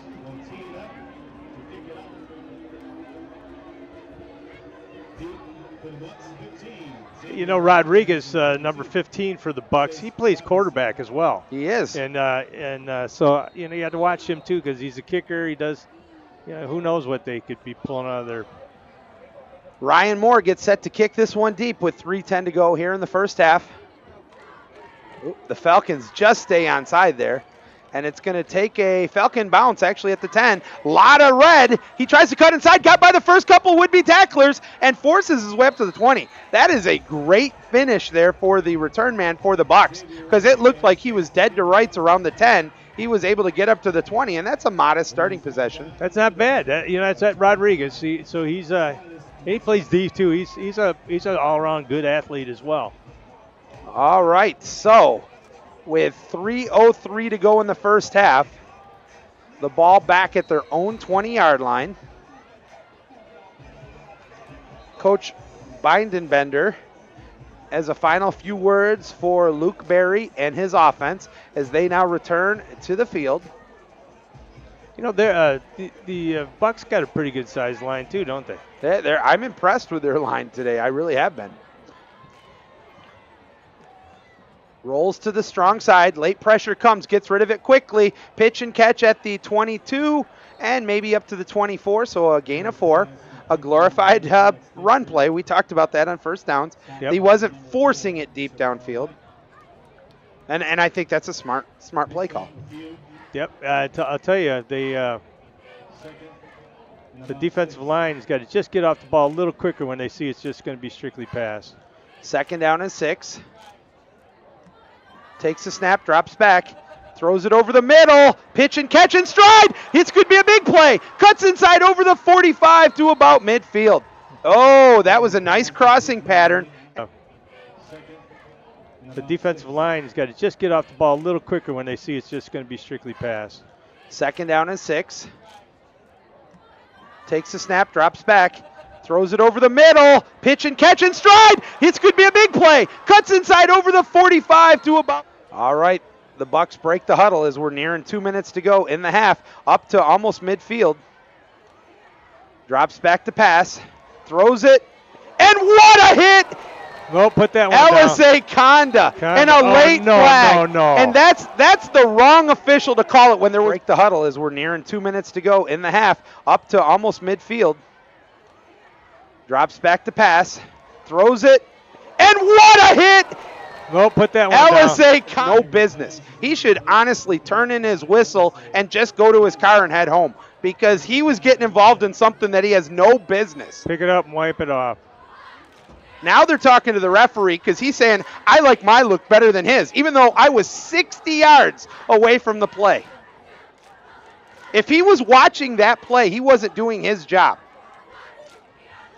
And you can see the Falcon coaches are about to go cuckoo for Cocoa Puffs. They are marking it off. Are you kidding me? So a referee who was honestly back at the 20-yard line, and you can see the Falcons are livid. I can't believe that, Joe. What was the unnecessary roughness? Is that what they're calling? He's calling it a spear. He didn't drop his shoulder. I can't wait to talk to Mr. Baker because he'll defend him, but he knows he's wrong.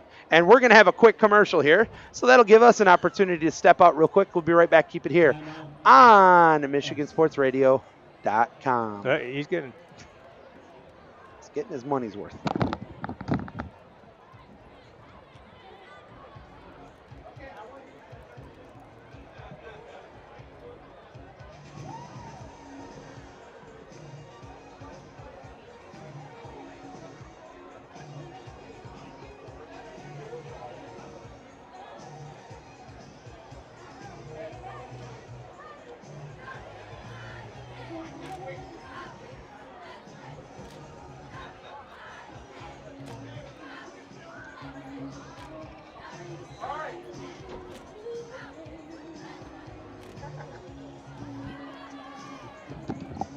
I'll tell you what, Joey. That we're not on yet. Oh, sorry.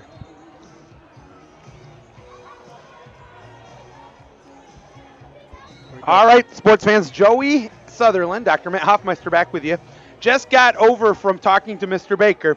He said he agrees with us. It was really the wrong guy making a wrong decision. 1st and 10 here for the Bucks. Drops back to pass. Pressure comes. Fires it up. Nice spin move. Still on his feet. Finally brought down, and he's going to pick up another 1st down. Nice pitch and catch. Conda with another hit. I just am frustrated over. That's 2 at home this year on Conda, where he's been called for a personal foul on what was a clean hit. You know, I'll let that go. No, I mean, it just is. Well, you missed the one where the very first series back on the opening game against Byron Center. You know, if you look at that, then these guys get that in their head. And now they take a little bit back. Fires it up, pitch catch, breaks the tackle, and now steps out of bounds at about the 25, a pickup of 2 with 1:27 to go. Now this is interesting, Doc, because 1:27 to go. They used most of. Do they have even 1 left? I think they got 1. Yeah, 1. I can see it barely on the scoreboard. So the clock is stopped with 1:27 to go. 1 timeout left for the Bucks. 2nd down and 8. You can just see a little bit of frustration there over on Conda. He's like, what do I got to do, coach? Just Nothing. hit Play hard, like you were. Hit harder. And here comes another pitch catch. This time a bad throw. And, that's the first time we've seen the quarterback take a hit. I'm looking to see if there's any laundry. It's not Sunday yet. It wasn't the quarterback. It was the lineman. left tackle. Yeah. But I'll tell you what, the line judge over here that didn't make the call, he's been trying to calm these guys down like he's agreeing with them. Well, and he did. You could see it because the back judge went over his head to the referee. Yeah, that's crazy. That's really frustrating. All right, big 3rd down here for the Falcons, or for Grand Haven. Falcons wanting to get off the field. Drops back to pass.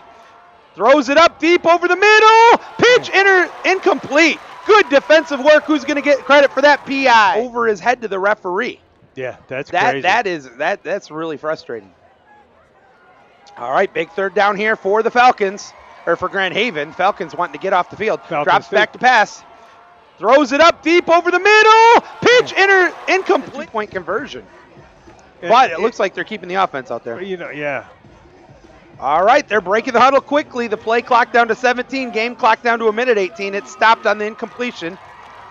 Falcons showing blitz, and now a timeout, final timeout. No, we got a flag. Yeah, offsides on us. He just stepped over the line. Yeah, but the guy 28 feet back said he stayed onside. All right, that was a joke. Totally. But encroachment on the Falcons, so instead of 4th and 8, it's going to be 4th and 3. That changes the whole play call here, and the ball's now at the 20. Now they can do anything. Play action pass. I say option. Keep your gap control here. Play still gap control and try to protect between the tackles. Yep. If they make a pitch and catch, they're going to make the pitch and catch. We haven't overly stopped that today. Yep. And the defensive line's got to really key the man in front of them and watch what he does. Now, are they throwing just 3 down linemen? And who's the timeout this time? Oh, now it's going to be. I thought they already used their final timeout. Was it the Bucks? They motioned that way. Isn't that now the 4th timeout taken by Grand Haven? Oh, okay. I guess I'll have to look back at the broadcast on this one later.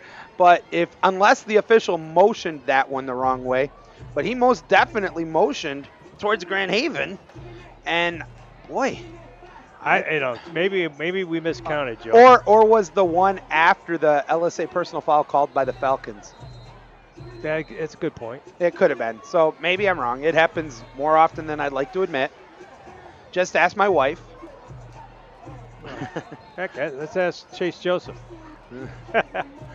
I love that kid. All right. Falcons breaking the huddle, the Buccaneers breaking the huddle right now. We'll step back up here. 1:18 to go. 4th down.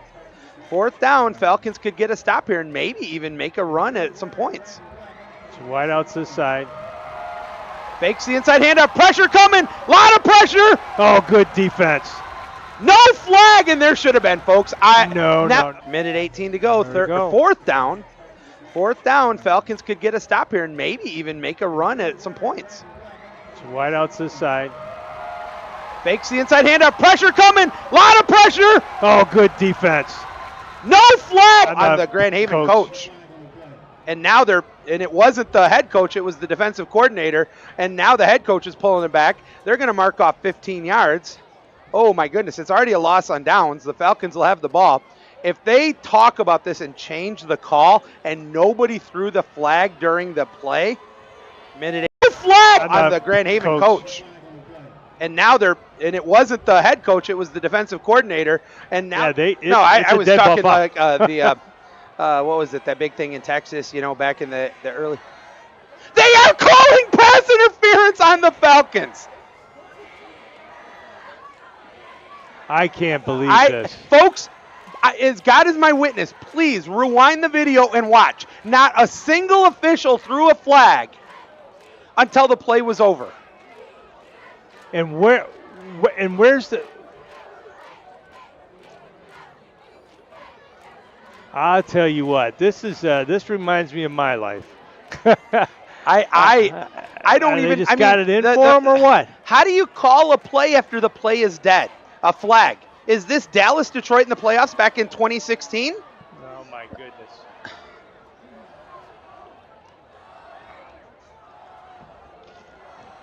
I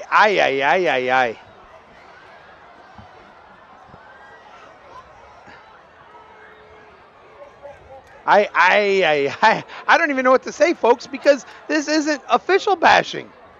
This is just poor officiating.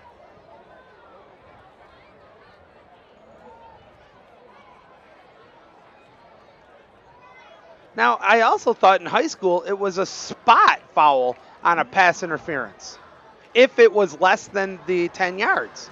Wow.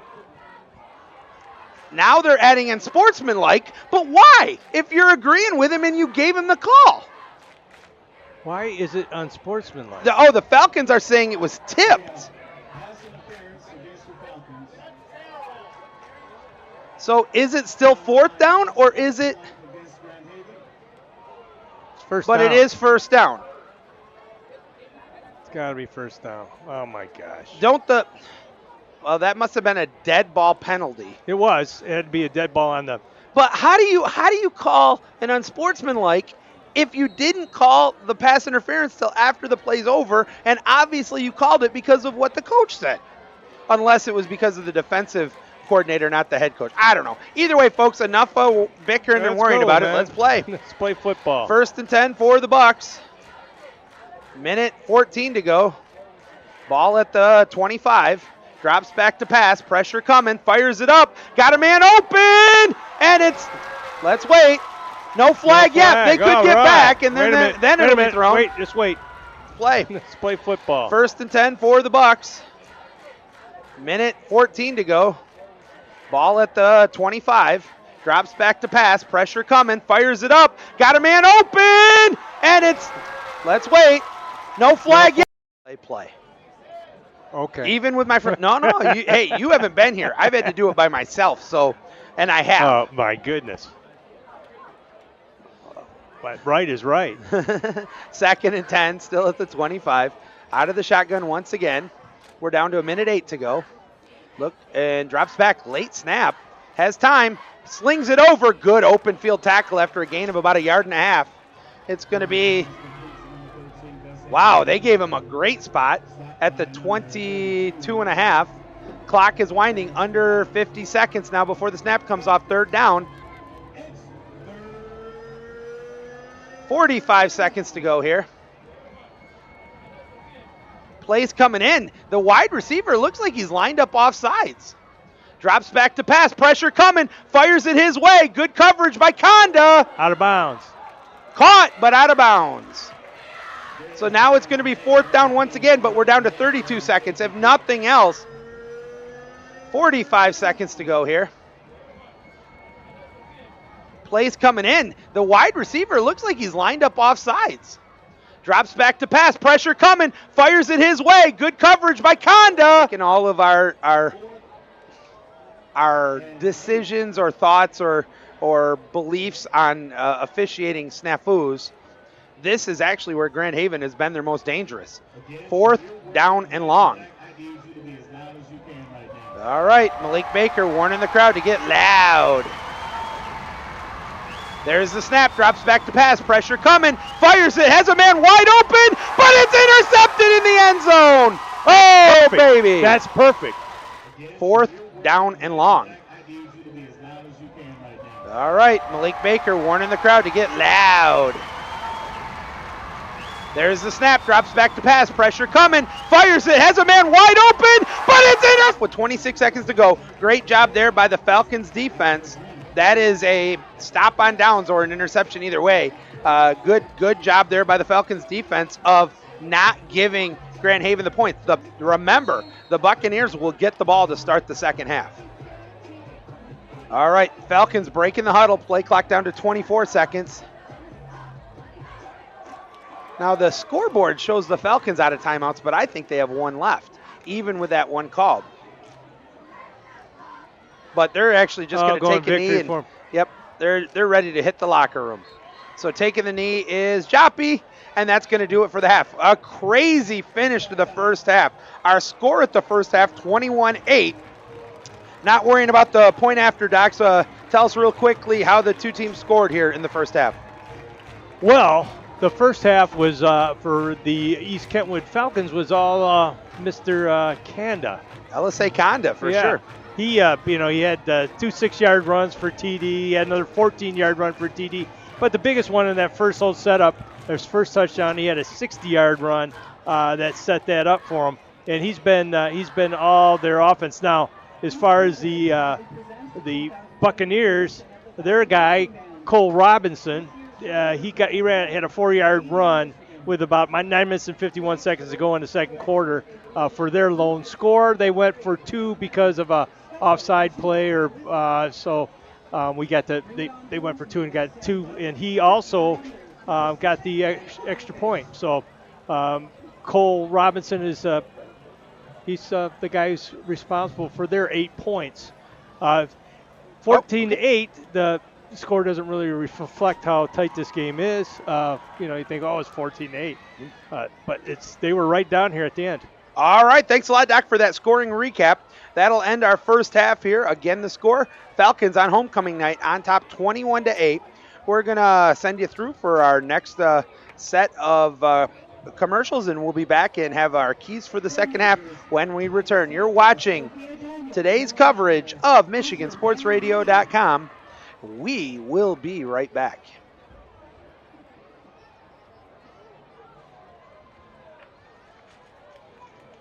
You're good. Take the field in performance.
Ladies and gentlemen, let's hear it one more time for the East Kentwood Falcon Marching Band.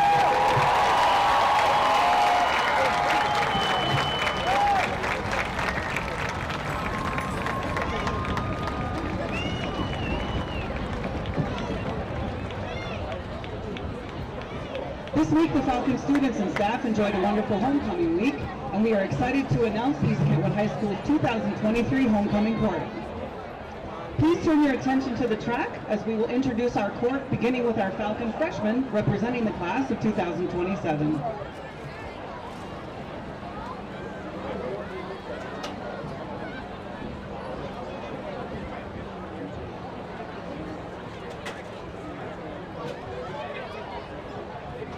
Logan Richardson hopes to be involved in basketball in the winter and track and field in the spring.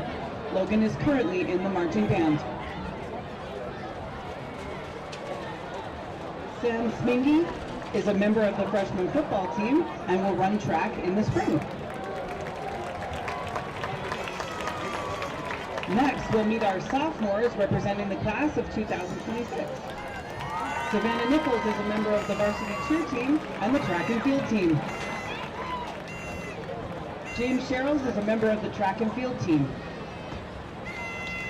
Representing the junior class, the class of 2025, Elijah Jones is a member of the varsity football and the track and field teams. Erica Large is a part of the Falcon News Network and Student Council. Erica also competes on our track and cross-country teams.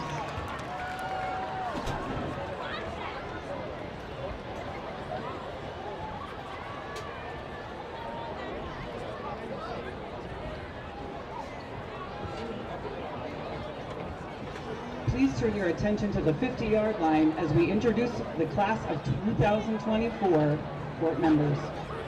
To begin, we have Alejandro Riera Ocampo and Kathy Ta.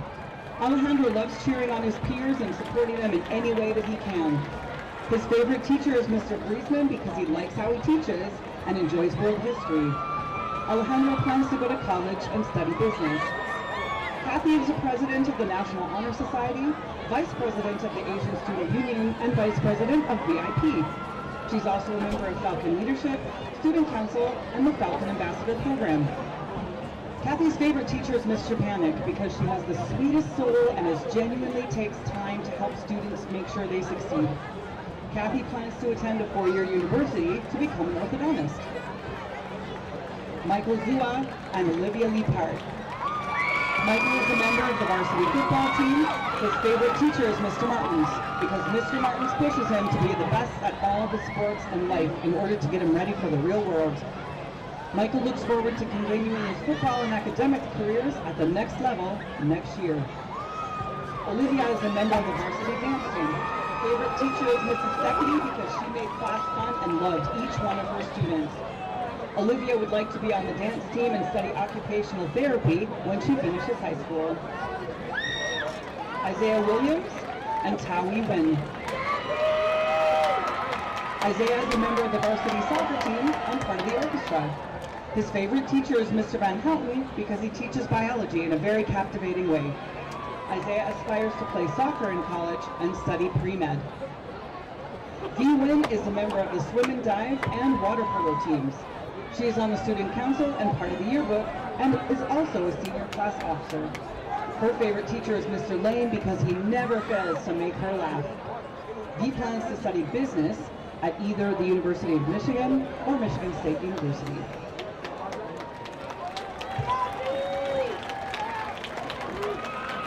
Justin Fong and Selena Emanuel. Justin is a member of the cross country and the track and field teams. His favorite teacher is Mr. Squire because he makes yourself feel comfortable. Justin plans to attend GRCC to become a graphic designer. Selena is a member of the varsity dance team, the Black Student Union, and she is the manager of our football team. Her favorite teacher is Ms. Bartley, who is a sweet and genuine soul. Selena plans to attend Howard University as a pre-med minor specializing in sports psychology.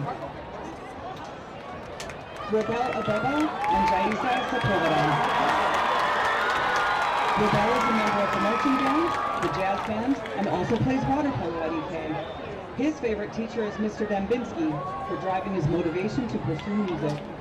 Rebella is going to continue studying jazz at either Western Michigan University or Michigan State University.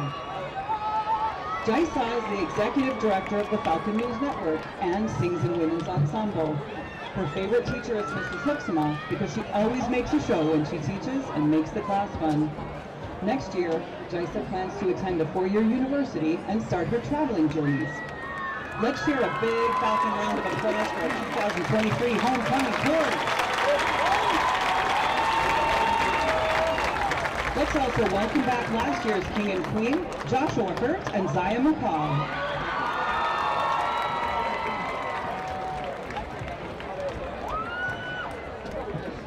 Ladies and gentlemen, could we have a drum roll, please?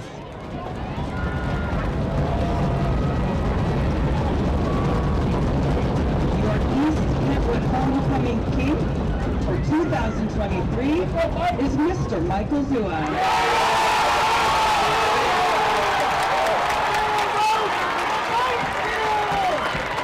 We have a drum roll, please.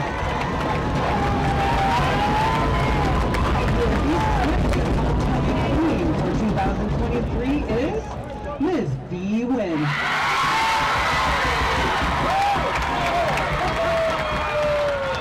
Congratulations to our entire homecoming court. Thank you so much to all of our student council members who planned and hosted an outstanding homecoming week. We will conclude our week tomorrow with the dance here at school. Let's go Falcons!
Welcome back here, sports fans. Joey Sutherland, Dr. Matt Hoffmeister. We want to thank you for joining us here on MichiganSportsRadio.com's coverage of your MHSA Game of the Week. It's homecoming here at East Kentwood, and your Falcons are over the visitors from Grand Haven. 21-8 is our score.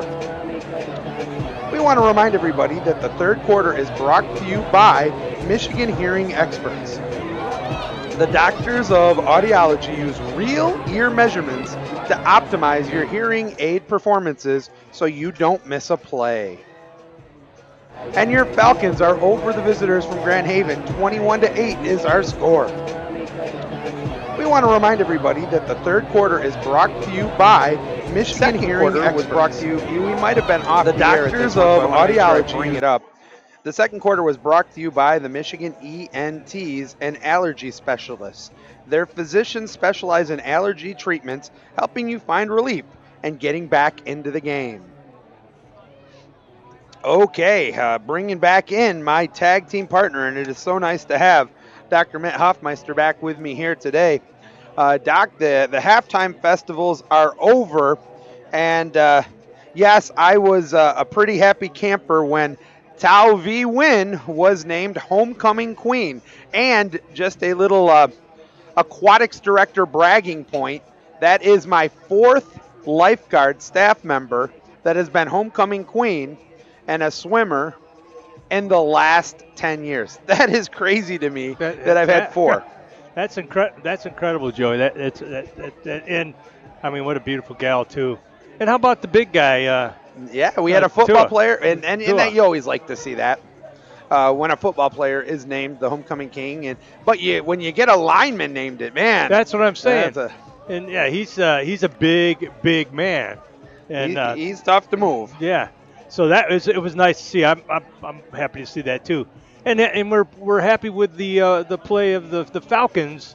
That this first half it was up and down, a little bit closer than we'd like it to be. It being 21-8, it was a little closer than what anybody would like to admit. But at least they got it done. Their defensive secondary again is the weak spot.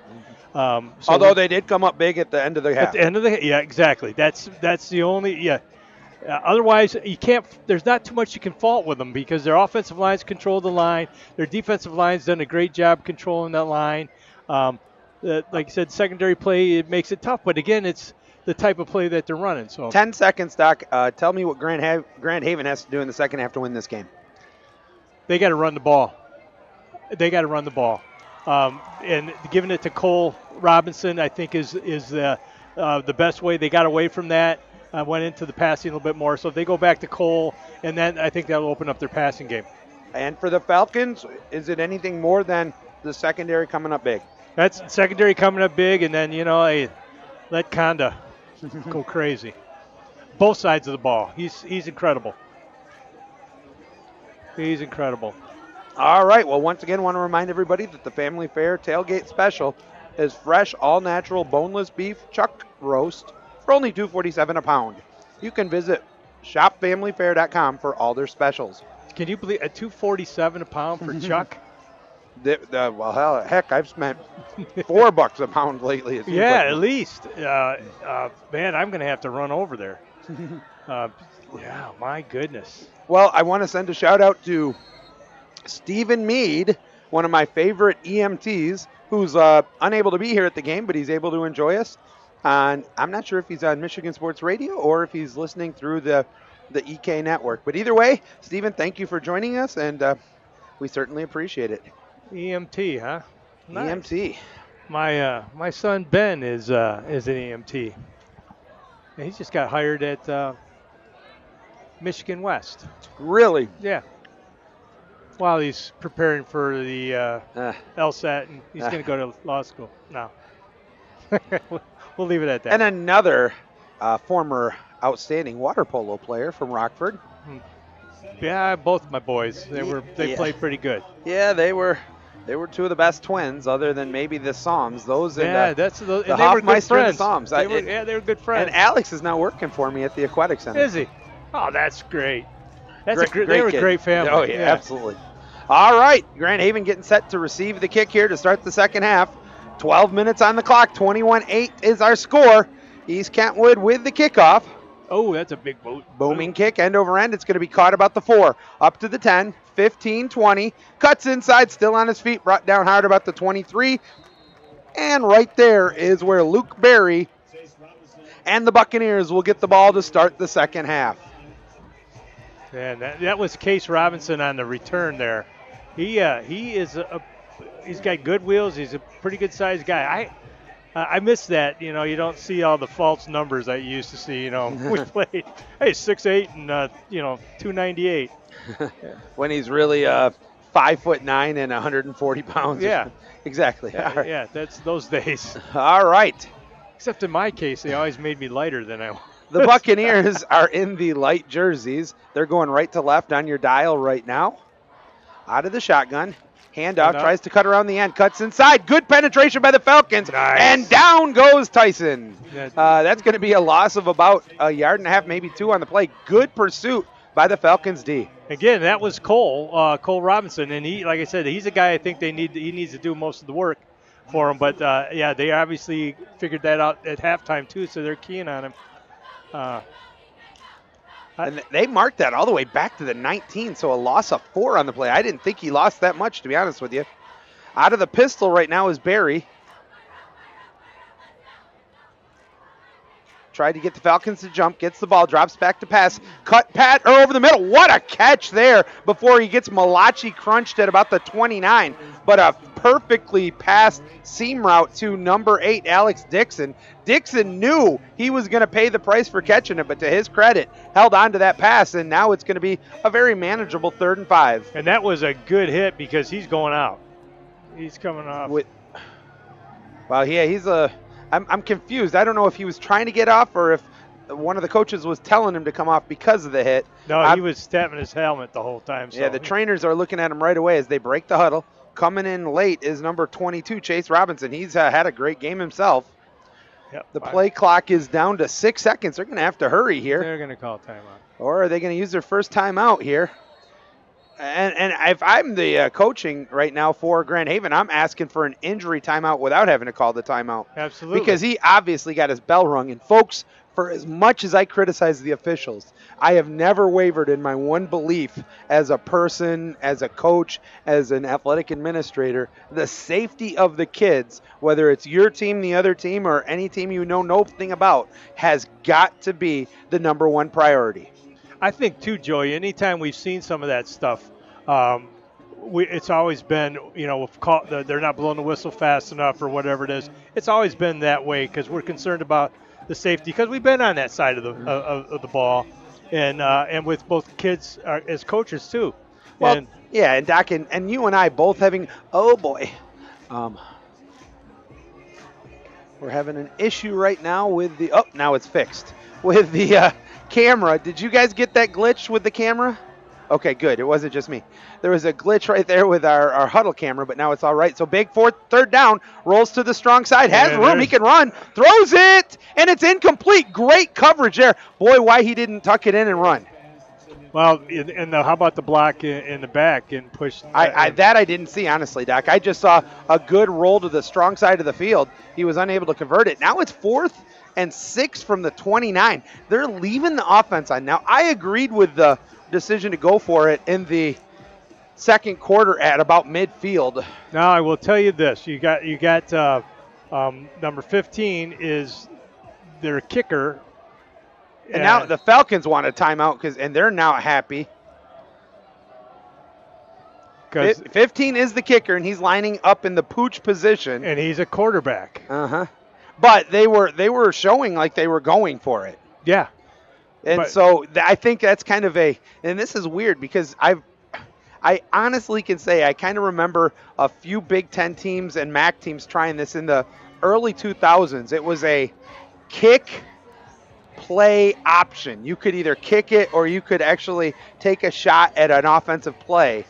And there have been in the history of, we're not even talking at the high school level, Doc, where your kicker and your punter and your quarterback are often the same person. Same person. We've seen that so many times in the pros. The last really good one I remember was Danny White. Heck for the punter. Cowboys. Yes. He was a great punter, but a remarkable quarterback before he was unseated by hometown hero Gary Hogaboom.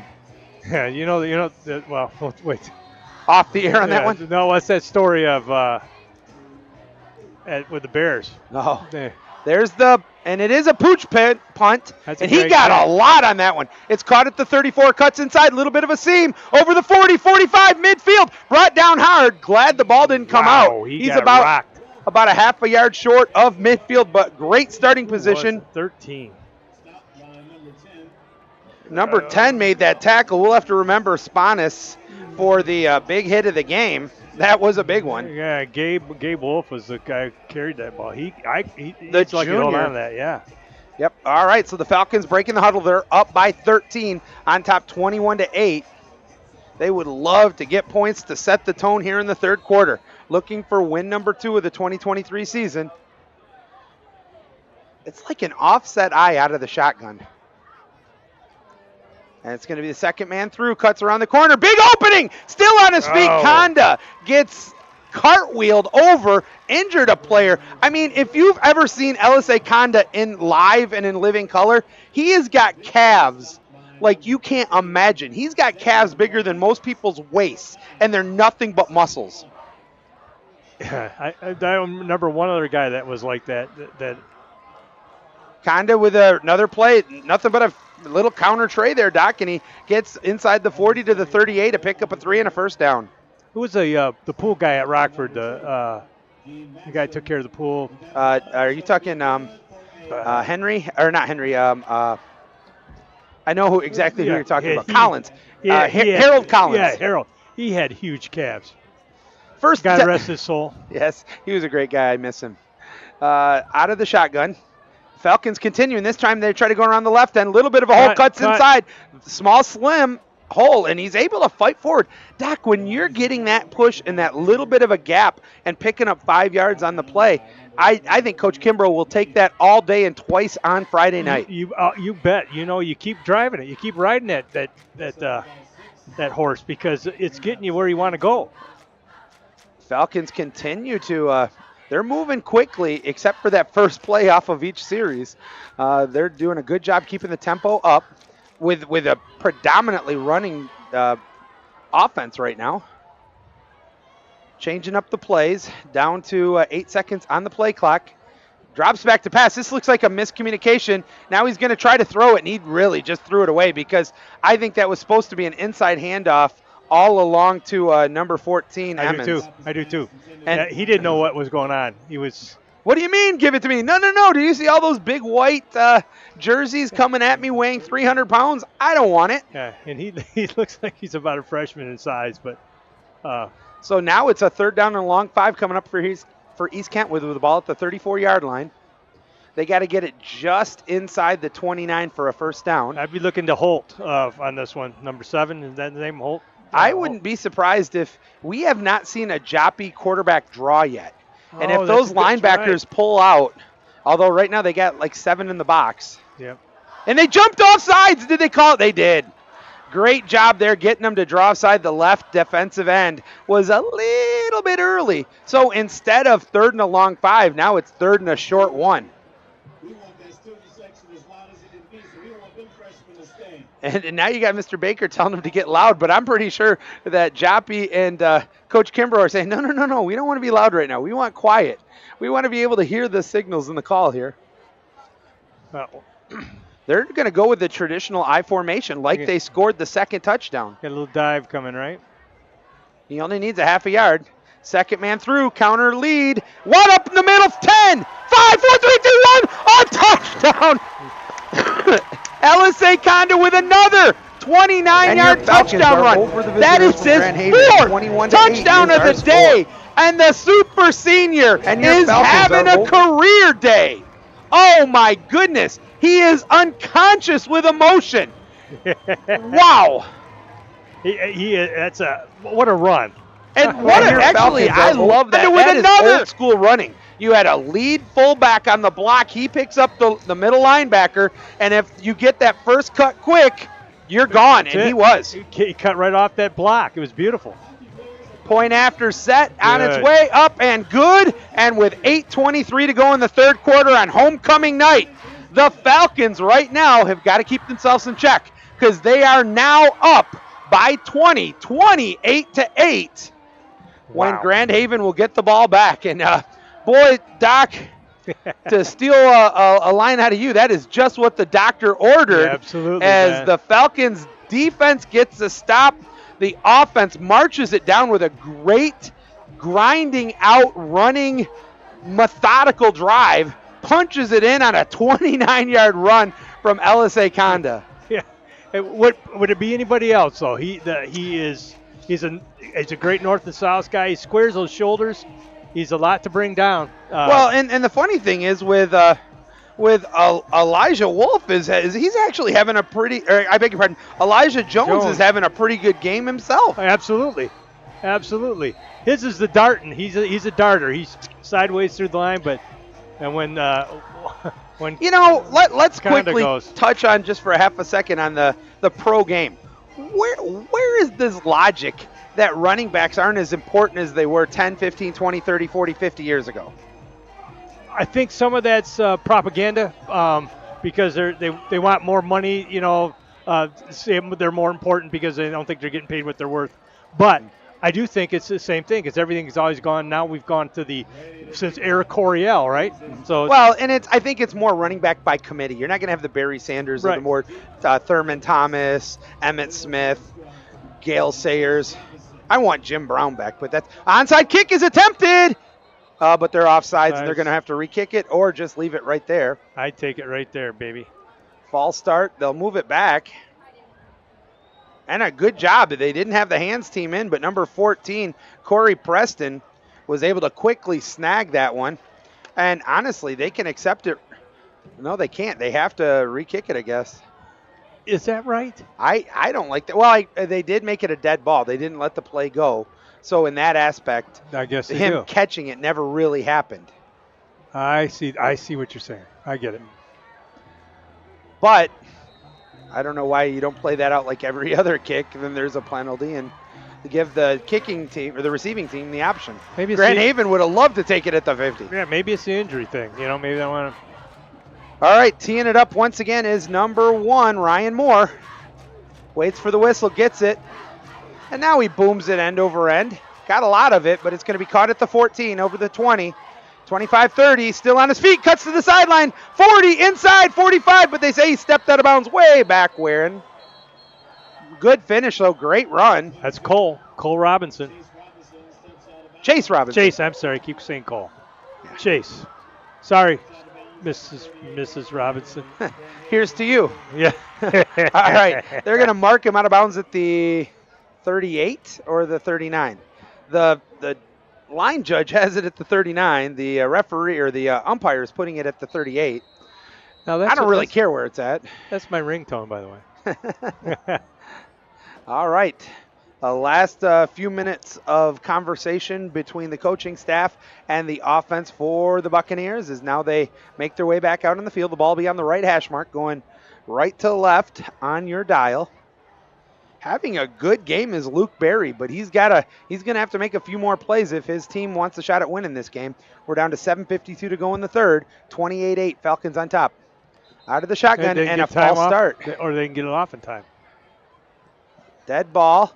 Delay a game. You called it, Doc. So instead of 1st and 10, ouch. Those pre-snap penalties are absolutely a jugular ripper because you just can't shoot yourself in the foot time and time again and expect to win a football game. And this has been a Grand Haven team.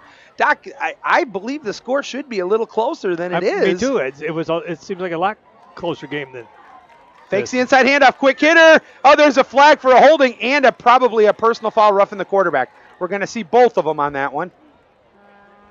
I saw a hold, but I also think there's a personal foul roughing the quarterback. Nah, I didn't see the quarterback. Yeah, yet. He definitely roughed the quarterback. I saw that for sure. The penalty is personal foul roughing the passer against the Falcons. What's the other one? And I guess they're not calling the other one. Maybe that was the only one he was calling. I thought for sure it was the drag down by number 72. Took down somebody coming around the edge. Yep. Maybe you're saying that the roughing came first. First? Yeah, it could be. I don't know. That's going to move it all the way up to the 50, though, where it'll be a first down for Grand Haven. Where they should have had it at the kickoff. But I know there's a lot of frustration on the Falcons because they do not believe themselves to be a dirty team. They are keep not. Getting called for all these personal fouls. They're not a 3 dirty on team. LSA Conda, man. That just blows me away. Tries to go around the left end, cuts back inside. Good opening. Inside. Oh, slipped on the field. Now it's a foot race. And, nice tackle by LSA Conda at the 20, but they're going to be inside the red zone. Great run there by number 3, Trey Vanderwall. Or I'm sorry, number 2. That was Dean Matson. Trade's been a good player before too. I just haven't seen anything of him. Maybe. And they marked it. Wow, the Grand Haven didn't get a good mark. They marked it the Wow. 22. Definitely thought he was at the 20. Barry out of the shotgun. Fakes the inside handoff. Quarterback option. He's going to run it himself. Oh, you got to be careful. I saw that knee as it planted, and it just gave me the willies. Doc, did you see the play? Chubb? Yes. Oh, gosh. What did that remind you of? Theismann? To me, that's what it reminded me of. Except, who else did we see whose knee did that when he, besides Theismann? Theismann's the Theismann one was always, and that was a Monday Night Football game against the Giants. Yeah. And when Lawrence Taylor is the first one up, and I just remember him screaming for everybody to come out here. Second down and long, out of the shotgun. Trying to draw the Falcons offside, fakes the inside handoff, looks for the quick hitter. He had to get rid of that one quickly. And Doc, does the fact he got hit on the previous play might have been part of the reason why, with the blitz coming around his weak side, that he got rid of it quick? I'm not saying that, but yeah, you know what? We always try to make sure somebody remembered us, so they start to hear footsteps. So it's entirely possible, Joey. I'm agreeing with you. Third and 7 with the ball at the 19-yard line. Breaking the huddle, and as I said, I've been very impressed with the play of Luke Berry. Heard good things, saw good film of him, and he's lived up to that. Big third down needed here for Grand Haven. The Falcons want to get off the field. Out of the shotgun. Fakes the inside handoff. Pressure coming. Gets it over the middle. Intercepted. He's got some yardage. Over the 20, 30. They're not going to catch him. See ya. Wouldn't want to be ya. 40, 30, 20, 10, 5, 4, 3, 2, 1. It's a pick six. He goes to the house. Good googly moogly. There's a late flag coming. It might handoff. Pressure coming. Back. Gets it over the middle. Intercepted. I don't think He's got some yardage. He was over well the 20, 30. They're not There's actually laundry on both sides of the field. 40, 30, 20, 10, over 5, there 4, where the 3, guy's 2, still 1. down. It's a pick Was that a six. clip? He I didn't goes see to it. the house. His head was in front of the guy. The guy actually grabbed onto him. So Here that comes the shouldn't be judgment right. from the. I mean, it is what it is, but a great interception there. The second one for the secondary. Now we're having a confab of all the zebras. And the Falcons are upset once again. That was 91 yards for the TD. They're picking it up, so it's a touchdown. So the Falcons finally get one picked up, but now all of the attention goes to the injured Buccaneer on the play. We got another flag down here now. That's going to be a sideline warning, I'm pretty sure. Yep, sideline warning on the Falcons. That's not a penalty. It's just pretty much we'll slap you on the wrist, and if you do it again, we'll go, no, go spend some time in timeout. We'll put you in the naughty chair. But for now, it is a 91-yard touchdown return on the pick six. And this crowd is now going insane. This is honestly what East Kentwood High School needed so bad. This not just the football team, not just the sports arena. The Falcons were looking for something to bring the morale back to East Kentwood right now, because it's been a tough start of the school year. And I tell you, this is that shot in the arm, the boost that EK needed. Yeah, absolutely. This can make the difference in the rest of the season. You just wish it had happened two weeks ago. All right, well, here comes the point after. On top, 34-8, looking to make it 35. Good snap, holds down, kicks up, end over end, splits the upright. And after the pick six for the touchdown, Doc, who was that who picked it? Number 13, Wolf. Wolf gets the pick six. Gabe Wolf, the junior safety. He had eyes. He had visions of sugar plums. His eyes got so big on that one, he thought it was Christmas Eve, because he grabbed that one and said, I don't think any of you are even in my world of speed. And he goes, pa-ching. He was out of there. Except he almost went down. He had a hard time for the first few seconds. He tripped over the 22-yard line hash mark. Yeah. Well, I've done that. It's slippery. Doc, I slip over my own 2 feet when I'm laying down. I mean, I don't. Oh, you're good at it, though. Not everybody can do that. What a nice run. Holy buckets, huh? That was spectacular. And what's even better is this is continuing to boost the confidence right now of that secondary, and they're going to get right back on the field. Yeah, they're going to be going. And now this is where the D linemen can start pinning their ears back, going after the quarterback, and the safeties in the corners are just going to sit there saying, I double dog dare you to try to throw it in my direction. And we talked about this in the first half, Doc. That could be why Grand Haven wasn't anxious to do too many plays except when it was 3rd or 4th and long. That could be it. Yep, exactly. Now they just put themselves in the worst bind. Now they got to start playing because we only got, 21 minutes Actually, left in the game. we're only halfway through the 3rd quarter. Yeah. So and the Falcons are almost to running clock time now. I never would have thought that at the start of this game. Booming kick, end over end. That's a kick. Picks it up at the 4. Cuts to the middle over the 10. Long side of the field. There's a hole. 15, 20. Still on his feet. 25. Oh, that is a major league connection there. Who was that?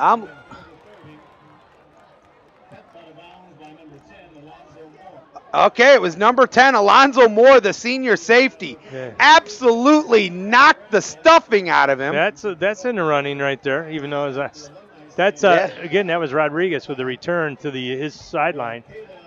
He almost made that corner, but we're going to have to remember that one as a potential for the Carr Center hit of the game. All right, out of the shotgun, ball at the 27. Barry fakes or gives the handoff inside, and he's brought down hard and quickly. Boy, didn't even get back to the original line of scrimmage. I thought I was following the linemen. They were a few yards up the field, but the penetration was able to keep him to no gain. He is a little shaken up on the play. Looks like he got a little limp in the leg. And what a shock! Number 0 was in on the tackle. Yeah, Stellan Bowman. He's like. If you're old enough to remember Chicken Man from the 80s, he is everywhere, and that's what Stellan Bowen is. Well, I don't know where you come up. Your brain works better than mine. 2nd down and 10 here for Grand Haven. We're now down to 5:20 to go in the 3rd quarter. Falcons showing blitz. Motion on the play. End around, tries to get around the edge. And great containment there. They held that. He had a full head of steam, but they stop it to about a 2-yard gain, Doc. And that was... Who was that running around the end there? That was Rodriguez again. Was it Rodriguez again? Number 15, so. Yeah. Xavier. So now it's going to be 3rd and, they actually gave him a pretty good mark. So it's going to mark it at the 31. He's got to get up to the 38. 3rd and a long 7. They are right in front of the Buccaneer bench. So the play comes in quickly, but the clock is down to 15 seconds as they break the huddle. Luke Berry out of the shotgun. Joining him in the backfield is Matson. 2 receivers on the strong side of the field. Drops back to pass. Has all the time in the world. Now he's going to cut up, but he's going to get hit from the side. He's going to be short of the 1st down. Doesn't even make it to the 35. They'll mark him at the 34, and it's 4th and 4. And here we're going to probably see Xavier once again. Xavier Rodriguez with the punt or the pooch punt option. He's just coming back from his route. He was down there always. And so Barry comes off the field. We're now down to 4 minutes to go. And what's interesting, Coach, is if the Falcons score a touchdown, does Coach Kimbrough go for the 2-point conversion to try to make it a running clock? There's the snap. Gets the kickoff, another great kick. This time it takes a bounce for Grand Haven. Inside the 20, inside the 15, still rolling 10. That was a bad decision by the Falcons not to catch that. It's going to be down at the 4. That is a remarkable pooch punt. I don't even want to think about how far that is. That, folks, is a 55-yard punt with no return. From just behind his own lineman. He was only about 6 yards deep on that. And so he didn't have a good full swing of that leg. And actually, that's flipping the field. So from Grand Haven's standpoint, that gives their defense a chance here. I was all excited that the Falcons were getting it back, but he did such a good job of pinning them deep that this is not an advantageous area here for the Falcons. Nope, they're gonna. Well, their best offense has been the run. So Conda's back in the game. Also in there with him, as I said, is number 20 Elijah Jones. They'll be split in between the quarterback Casey Joppy. Joppy right on the end line. And they're going to hand it off straight up the middle. A little bit of a hole. Cuts inside over the 10, 13, maybe 14. How does he he's like a battering ram. So I'm saying he's a load. Have you ever played pinball? And once you get the first start of the pinball, and then you just watch it go bing, bing, bing, bing, bing, and just bounce off of bumpers and gutters and everything else. That's LSA Conda. You can't bring him down easy. No, because you have to. The way they've taken him down is hitting him low. If they tried to hit him off, he got 8 yards on what should have been no gain. 2nd and 2 for the Falcons. 3:02 to go in the third. Handoff in the middle, same play. Good penetration again. He gets away, still on his feet. Over the 20 to the 24. I tell you what, folks, right now I want to have LSA take his helmet off. I'm going to rub his head and I'm going to go buy a lotto ticket because he is luck right now in a football player. He is. He plays on both sides of the ball like this, Joe. Iron Man football. He's going all the time, all the way. Handoff in the middle, same play. Good penetration again. He gets away, still on his feet. Over the 20 to the 24.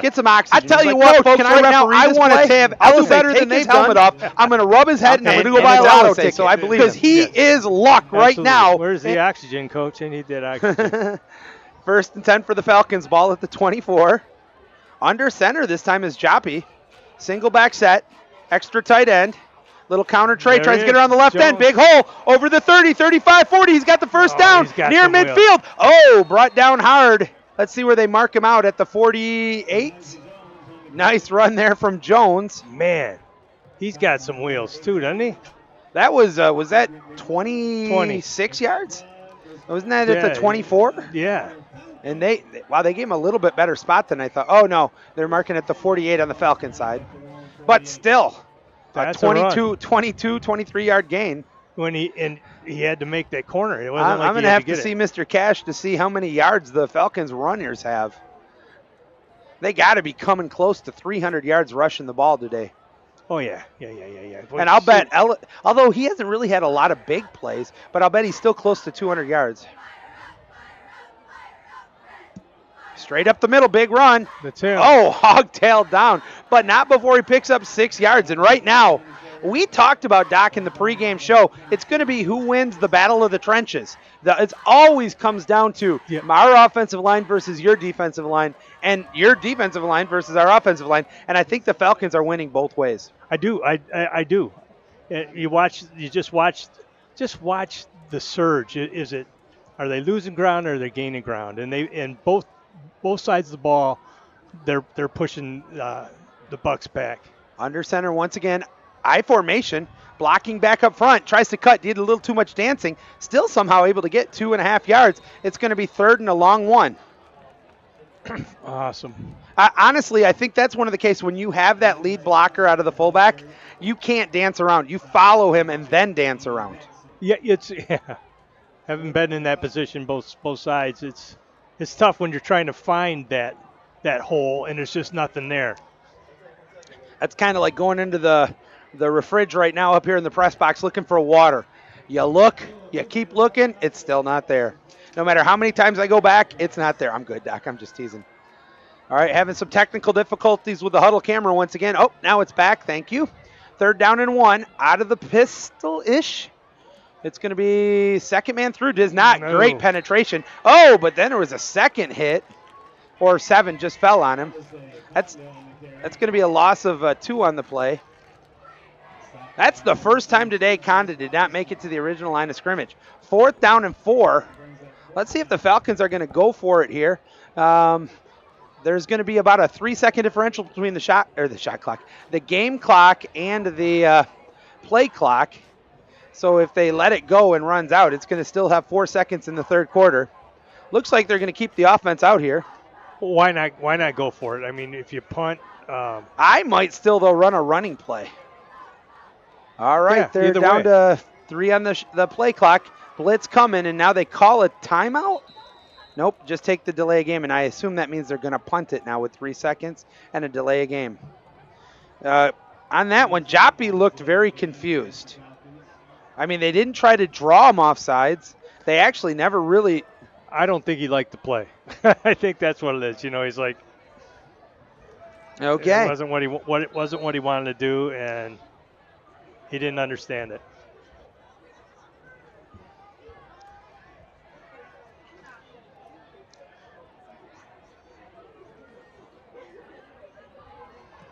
All right, there's the kick. Good putt.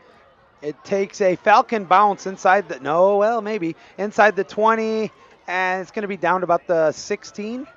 And that's also going to end the third quarter. So 3 are in the books on homecoming day, 35-8, Falcons with a big lead. We'll be back with the fourth quarter in just a moment. Keep it here on MichiganSportsRadio.com. Folks, we'll be right back.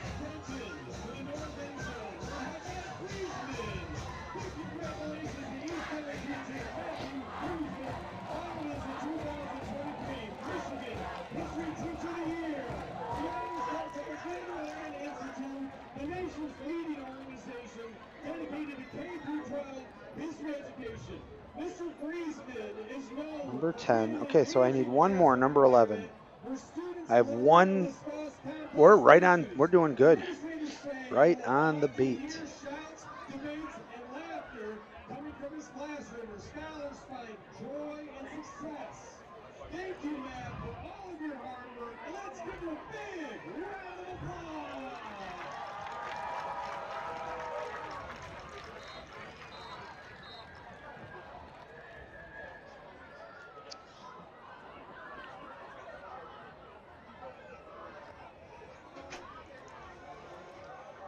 All right, folks, to the fourth quarter we go. I'm Joey Sutherland. To my left, my tag team partner, Dr. Matt Hoffmeister. Thanks for joining us here on the simulcast version of MichiganSportsRadio.com and Falcon Productions. We want to thank you, and this has been a very, very fun homecoming day for the Falcon faithful. Part of that has to do with the fact they're up to 35-8. First play up the middle, a little bit of a hole. He's going to pick up about 2.5, maybe 3 yards on the play. Second down and 6. That was Dean Madison again. Not a bad little run. Doesn't have the explosiveness that Robinson has, but picks up 4 on the play. Yeah. Zach, he got to the 20, so nice run there by Matson, the halfback.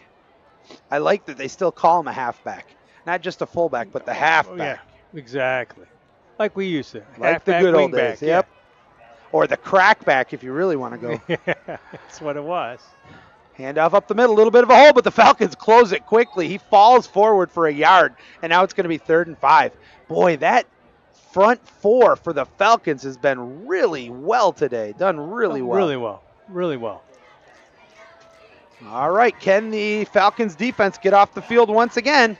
Let's find out. Big 3rd down coming up here for the Buccaneers. And I think part of the reason they're doing so well on that front line is because that homecoming king. He does take up a lot of room in that middle, forces them to the outside, and your linebackers aren't too bad. So, all right, they break the huddle here. Luke Berry out of the shotgun.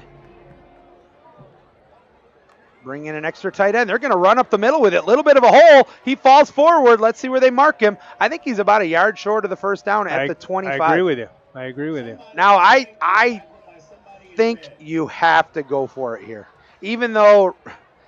Yeah, and they're hustling up to the line quickly.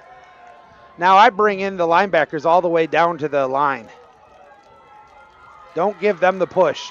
They're going to hand it right up the middle. Penetrates, but the second effort will get him. They did get a hand on him in the backfield. They did. But he's able to plow forward, pick up the first down.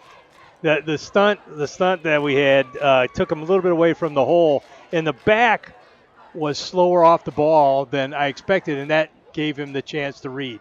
So he gets up exactly to the 28, where it'll be a first down for the Buccaneers, who trail by 27 with 9:54 to go in regulation. Out of the shotgun, Barry looks over the defense, drops back to pass. All the time in the world, throws it underneath, and it is caught. He made the rolling catch right in front of LSA Conda at the 31.5. Not much of a gain, but yeah, he gets 4 out of it. Again, on first down, that's just like a running play. Clock is winding, down to 9:24 to go. Barry quickly gets the play call in. Drops back to pass, all time in the world again. Now he rolls around. Pressure comes late. He throws it. That might be an intentional grounding. Did that make it to the line? Did he get out of the? Well, I think it made it to the line of scrimmage. Did he get it out of the box? There's no hanky on the play, so. Yeah, the Falcons were open on that play, so if he was trying to get it to him, good throw. Nonetheless, no call is made, so it's going to be 3rd and a long 5. Let's see what they do now. They're going to go trip receivers on the strong side of the field, an extra tight end on the weak side. That's Cole on a Inside drag. handoff going around the outside. Cuts up forward, and he's tackled well at the 35 after a modest gain of 2. That was a great job. We've talked about this on that weak side containment around the edge. Yeah, that exactly. That was number 21 for the Falcons. Who is that? Who came up and made the tackle? Yeah. That's Ethan Brown. Yeah. Downtown Ethan Brown. The one-time football player, one-time water polo player, one-time swimmer, one-time soccer player, lacrosse. I think he's played every sport here at East Kentwood. Oh, you want to find out what you like. I don't blame him. 4th down coming up here for Grand Haven. Handoff straight up the middle. Yeah. Second effort. I don't think he got it. Nope. Oh. They gave him a very charitable spot. And they're already flipping the thing because it hasn't been marked yet. And where they marked it, wow. I don't think he ever got past the 38. Are they giving it to him already? They are. They're not even going to mark it. No, see, they should not. Oh, I mean, that's at least worth a measurement. Yep, but they had already picked up the chains.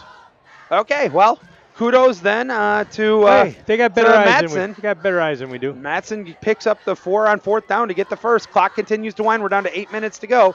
Drops back to pass. Pressure coming. Log jam. Throws it back. He dancing around. Now gets outside. That was number 22 with a pitch and catch. Chase Robinson from Luke Berry. And that's a solid pitch and catch for 7 yards. Yeah, and he's you just look at the energy difference when he catches the ball. The 4 on 4th down to get the first. Clock continues to wind. Play. We're down to 8 minutes to go. Wow. Drops back to pass. Pressure coming. Log jam. Throws it back. He's dancing around. Up here now for the gets Bucks in the outside. air That was number midfield. 22 with a pitch and catch. Chase Robinson from Luke Bear. Tries to go around the end. And oh, no. Who made that hit? Is that 21 again, isn't it? No, I don't think so. I'm going to double check, but. Yeah, it is 21. 21's going to get that's Ethan Brown, who buried him for a 3.5-yard loss. We'll remember that one for the car care hit of the game. That's got to be in contention now because that is what's known as a Saturday hit. Yes, meaning indeed. you can make those kind of plays on Saturday playing college football. 3rd down here. Drops back to pass. Quick hit. And, can't hold on to it. He felt the thunder coming, pulled up, and meaning you can make those kind of plays on Saturday playing college football. He was lost in the backfield. 3rd down here. And now it's 4th Drops and back 6. to pass. So how does it go from Quick 2nd hit and 10? And, can't hold on to it. 3-yard he loss. felt the and now thunder it's 4th coming. and 6. Am I wrong? It's that new math. I mean, did not Ethan Brown tackle him back at the 41? I mean, at the 39? Yeah. And now with the 4th down, there's a flag. Illegal procedure. I didn't see that on the Bucks either. Well, now they're gonna move him back to where it should have been. Okay, well, and that is actually going to be where I think Ethan Brown tackled him for the loss. Absolutely, pretty close. Again, and it's possible I missed something, but if I did, I have no idea what. And I don't know how they could. Maybe it was. It was forward progress thing. I'm going to have to use my famous Yoda line. When 900 years old you get, see as good you will not. Yeah. All right, 4th and 11 coming up here. Now there's another whistle. An illegal substitution. Let's keep moving them back. Now it's going to be 5 or 10 more yards taken off. They had 12 guys out on the field, and that is naughty. You will go to bed without dinner for having too many people on the field. But now they're talking about it and saying, wait a minute, well, he was maybe we injured. didn't count. Yeah. They're having a lengthy conversation, and I know it's not for what toppings they're going to have on their Peppino's pizza. But they are moving it back. They counted off 5 more yards. Actually, they counted off 4, but I'm not going to get into the semantics of 4 or 5 yards marked off on a 5-yard penalty. It's that Chicago math, Joey. I'm just telling you. It's, you and I don't quite understand The concept. It's all good, I guess. I mean, I have no reason to be griping. The Falcons are winning big. They're playing well. If a few things aren't going their way, I always used to coach my kids play through officiating, and Yeah. now I've become such a nagger of officials. Someday I'm going to completely cut it out. But I'm not there yet. Well, you can't, because you watch the Lions play on Sunday and you see Aiden. I understand. And they make one time about it, and that's it for the entire game. Yep. They bring up the fact that they noticed on every play for the game it was that way, but only mention it once in the end. Yeah. Oh, they want the clock switched. They want to put it back to the second quarter. What? I have no idea how it goes back to 7:09 when the previous play started at 6:57. But hey, what are you going to do? We want to be here. We're going to enjoy every second of this homecoming game. Nobody's anxious to go home and fight these long lines to get out of here. I'm already seeing long lines to get out of here. Out of the shotgun, drops back on fourth down, has times. Now he's going to get hit. Malachi crunch. He's brought down from two ends. It's a sack attack for the Falcons. We want to be here. We're going to enjoy every second of this homecoming game. Nobody's that sack. We're going to give credit on that one to Mitchell to get out of here. Silas Mitchell, the junior safety, said no. Back on fourth down, has times. Now he's going to get hit by Malachi crunch. He's brought down because, folks, the Falcons are cooking here tonight. Yes, you smelling it? Yeah, I am. If you could smell it with the no, I'm not going to go there. Falcons on top, 35-8. They're almost in the red zone on that change of possession, and almost in the running clock time, right? Yeah, we're getting close. Let's see if we have any changes of skilled players. I'm still seeing Conda. He's actually lining up as actually at the tight end position. Wonder if this is going to be like an end around. Blitz coming. They are going to go around the end, but to the running back, cuts inside. Oh, he's 20, 15, 10, 5, 4, 3, 2, 1, touchdown. Oh, that was a sick, pretty run. Number 11, untouched from 29 yards out. I think that was Gordon. This is going to be like an end around. I think so. Gordon runs that one in from 29 yards out. They are going to go around the end, but to the running back, cuts inside. Oh, he's 20, 15, 10, 5, 4, 3, 2, 1, touchdown. Oh, that was a sick, pretty run. Number 11, untouched. Let me look at the replay here. I think it's 21. I didn't think it was. Oh, there's the replay. Oh, no, it wasn't 21. I think it was like 18. 18? Yeah. 18. So if it was 18, it's Wells Moore, and he's a running back. So point after is up and good, but it's not a running clock, folks, because it's only a 34-point lead. You have to have 35-point lead to have a running clock. 6:55 to go in regulation. Will the Falcons make it a running clock game? The interesting part, Doc, and I don't want to take anything away from Grand Haven because I was impressed with their first half, but the Falcons, for maybe the first time this year, answered every challenge of limitations of the first half, corrected them, and came out and has played one whale of a second half here on homecoming night. Exactly. You can't, we couldn't have had a better game than this was. Because it was never, that first half was never out of reach for anybody. It was always like one play away, one way or the other. And then second half, we just started to roll here. All right. Well, it's been a very exciting game. We're still trying to put a final cap on the Car Center hit of the game. And we have so many candidates to go through here, Doc. I'm still going for number 0. Stellan Bowen, that's always a good call when it comes to a defensive hit. He's had so many good ones tonight, and All right, Ryan Moore, he is starting to get sore for how many kick. Actually, it looks like now it's Owen Vanderveen is going to be in to kick the sophomore. That's nice, isn't it? Is he a left-footed kicker?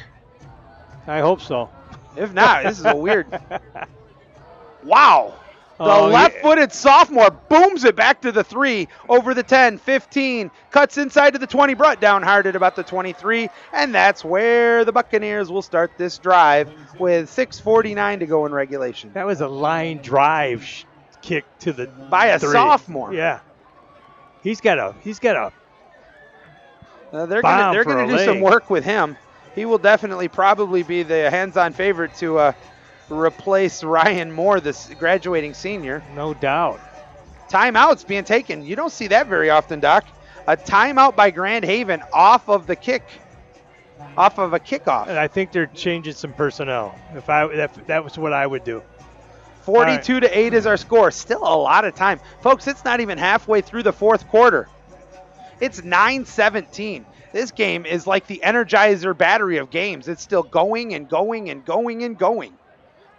It's going to be homecoming 2024 before this game's over. It would have been done if they hadn't moved the clock back. Yeah, that clock back. I mean, we're back to where we was. That is, ironically. So we've had the touchdown, the point after, which are dead ball or dead time, no time plays. But it's been a weird game. It has, but you know what?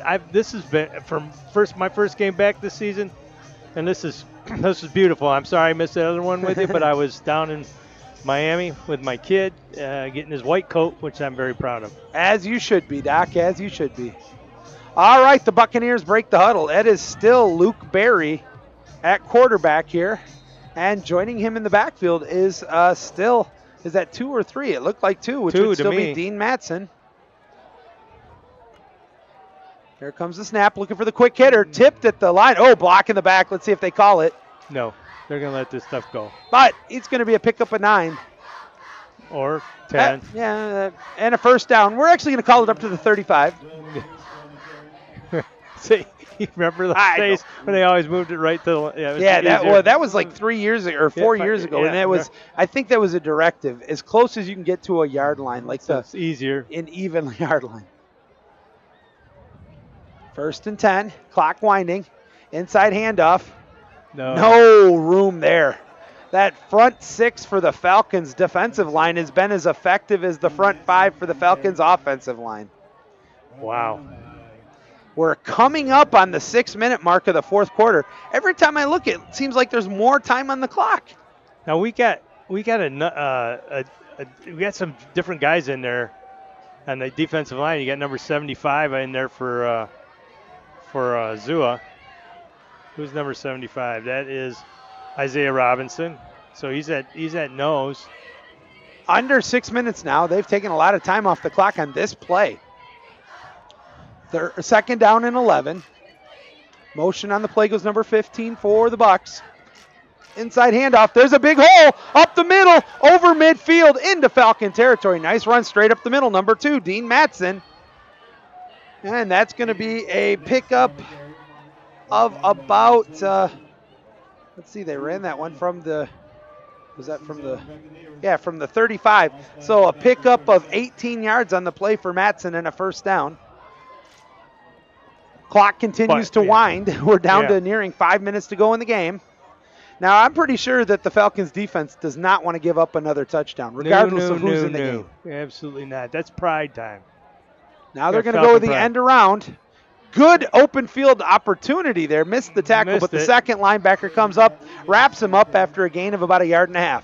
And that's pretty good because that was Rodriguez, and he can motor too. So Xavier he every time you see the ball, he's not far behind it, and that's saying something considering I think Luke Berry has played a good game for the Buccaneers. Very good game. Very good game. He's made good decisions except for one interception. 2nd and 8 coming up here for Grand Haven. Out of the shotgun. Inside handoff once again. Tries to get around the left side. There's a little bit of a downhill run. He is brought down hard right at the Grand Haven bench. Injured Falcon on the play. Nah, he's up. Oh, no, he's hopping up now. Good sportsmanship by both teams I've seen. That's what's his name? What's his name? That was laying down there a little bit. He's got a little bit of something in his leg. He's all right. Yeah, it's called a calf, and it's not a little something. No. Okay, so he might have a small cramp. He is. I'm telling you, Doc, if you saw him, you'd be like, oh, my goodness. Yeah, just like Harold. Harold did. His were. Oh, I know Harold's, but LSA will put him to shame. His calves, his thighs, his legs are just redunculous. 3rd and 3 coming up here, ball at the 40. Late whistle. What do we got? Timeout. Wow. just as the play clock was about to expire with 3:42 to go. So a big third down, and it's going to be a timeout taken here. And boy, really, truthfully, I was going to go for another commercial, but I only have one commercial left, so we're going to keep it here and remind everybody that the Family Fare Tailgate Special is a fresh, all-natural, boneless beef chuck roast for only $2.47 a pound. Visit shopfamilyfare.com for all the specials. Also want to remind you that next fall, Calvin University debuts its intercollegiate football program, and practice is already underway. For Coach Trent Figg and the Knights this fall, catch MichiganSportsRadio.com coverage of Knights Countdown to Kickoff with the debut of the Fig on Football monthly show and a live broadcast of Calvin Football Fall Inter-Squad game on September 30th. That's Calvin University Football on MichiganSportsRadio.com. Ooh, just got that in before this big third down play. Inside handoff, there was penetration, but he plows through it. Nice run there by Mattson, and I think he's got the first down. He do. He's going to pick up about 3.5 on the play. That'll move the sticks. And with the clock down to 3.5 to go, the official winds it, and we'll keep it moving. Breaking the huddle quickly. Trip receivers on the strong side of the field. Shotgun formation with Mattson to the left of Barry. Looks over the defense. Low snap, picks it up clean, throws it. Got a man open, deep down the line. Open. Touchdown, nice pitch and catch. Oh, that doesn't get much easier than that. Who is that, number 21? Yep. Number 21, Will Kerenstra. With the touchdown reception formation with Mattson to the left of Barry. Luke Barry with 3:10 to go. Defense. This game's not over yet. Snap, all of a sudden it's getting exciting. Got a man open deep down the line. 2:15 to the point after, and now, oh, that doesn't get much easier than that. 3 plays away from one back in this game. Number 21, Will. All right, I'm trying to keep people engaged in the game. It's homecoming. I guess you don't really have to. For the Falcon faithful, this is a much-needed W in the next 3:10, as providing nobody's injured. And we certainly hope nobody gets injured for either team. So what was that, a 30? 39. Yeah, I couldn't remember the number. All right, now they are, I think they're going to go for 2, or is there a penalty? I don't know. Well, I'd go for 2. No, they're going for 2. So it's still going to be Mattson joining Barry in the backfield. Falcons are bringing everybody and their mother-in-law, and there is no soup for you. Oh, my goodness. Mattson is going to have to spend some time in the hot tub after that hit, because he is bruised from his shoulder down to his pinky toe. There is a plethora of bruises on that young man, and the Falcons are going to get the ball. That's what they got ice tubs for, man. I'm just telling you. Ice tub, schmice tub. Give me a Gatorade and a hot tub, and I'm good to go. Okay.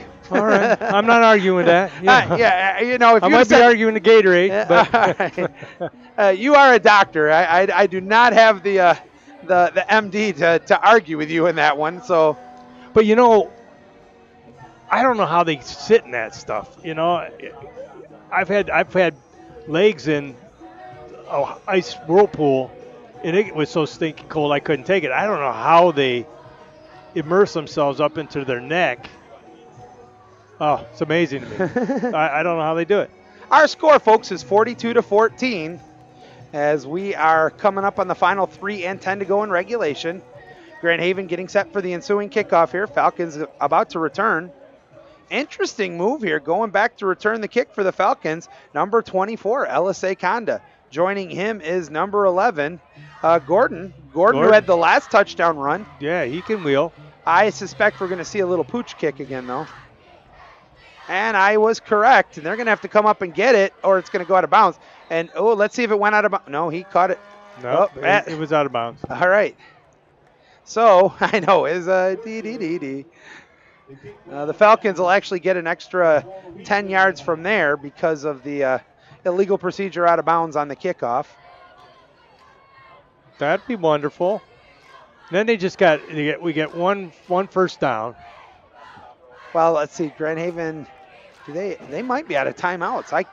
My glasses don't amplify enough. I can't see any of them. Yeah. They're putting the ball at the 35, so they actually only got, and that's right, because it's 25 yards from the kickoff is where you get it on an out-of-bounds kick. Or at the spot where it went out if it's better for you. Right. So the Falcons will have it 1st and 10 from the 35. The NFL, you get it at the 40. Yeah, I don't understand that either. But. All right, who do we got in at quarterback now? 12. Oh, is it still Joppy? Handoff straight up the middle. Oh, look at the dance. Over the 45 to the 46. That's going to be 10 more yards. Yeah, 23. Who's 23? That's Scott, I believe, who got the ball carrier. Savante Scott, the senior running back, is another East Kentwood first down as Malik Baker gets to get the crowd into it. We have lost a lot of the crowd, but the good news is all the Grand Haven faithful are still here. They're waiting it out to the very end. 1st and 10 for the Falcons from their own 45. Clock is down to 2:43 to go. Letting the play clock go way down here to 10 seconds. Game clock to 2:35. Holy cow, this is painful waiting for the snap here.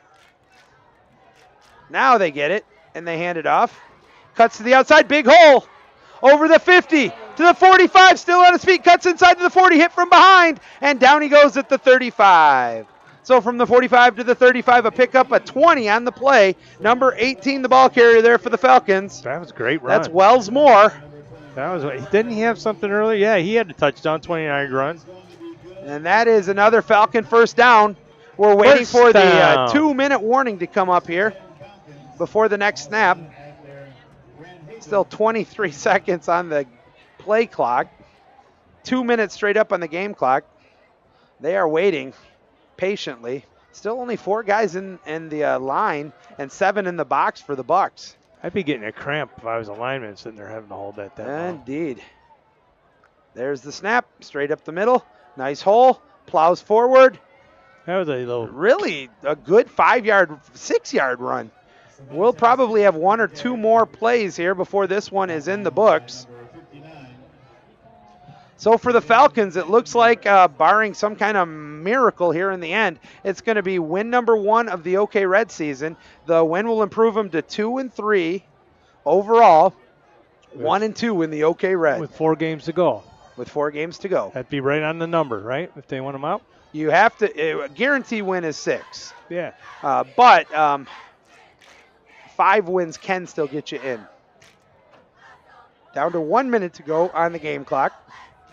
Bad snap, picked up, hands it off, gets around the end, still a little bit of room, inside the 30, 25, 20, cuts inside the 20. That's a first down. The clock will stop temporarily while they move the sticks, but with 50 seconds to go, we're 1 snap away before we stick a fork in this game, and it is done. Very proud of these Falcons today, Joey. Very proud of them.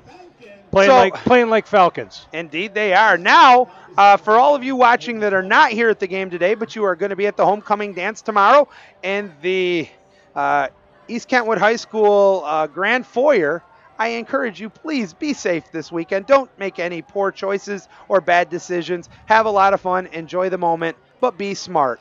That's from one dad to all of you. Last snap of the game, victory formation.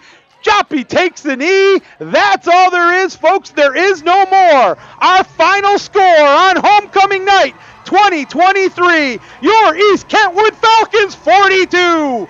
Grand Haven 14. Holy cow, Doc. Awesome. Doc, think about your comments. We'll come right back after our final commercial and have our final thoughts. Keep it here on MichiganSportsRadio.com. We'll be right back.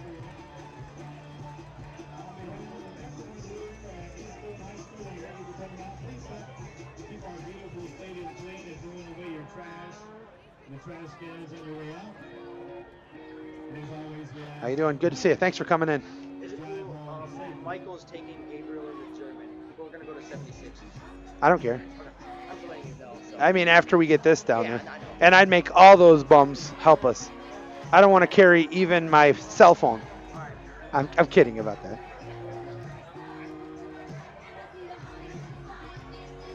All right, Doc, let's wrap this one up quickly. Just pick 1 or 2 quick keys. Try to keep it to about 15 seconds. We still got a 90-second commercial we have to play. It was specifically listed for post-game. The big hit of the game, Stellenbowen. In fact, why don't we end with that?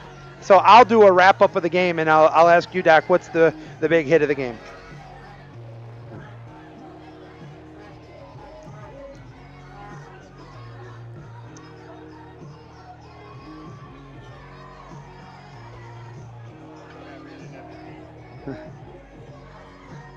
I want something to drink so bad it's not funny when we get downstairs. I'll wait till I get into my office. 40 seconds still. All right, I'll take it. I ain't going to argue with you anymore.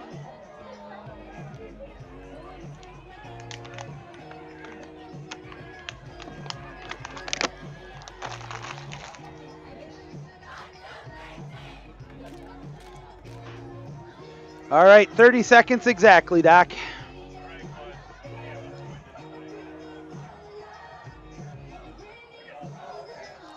I have to look, honestly. I've been so busy with everything that I'm doing everything. 15 seconds. And we're hot, so be real careful right after 10 seconds.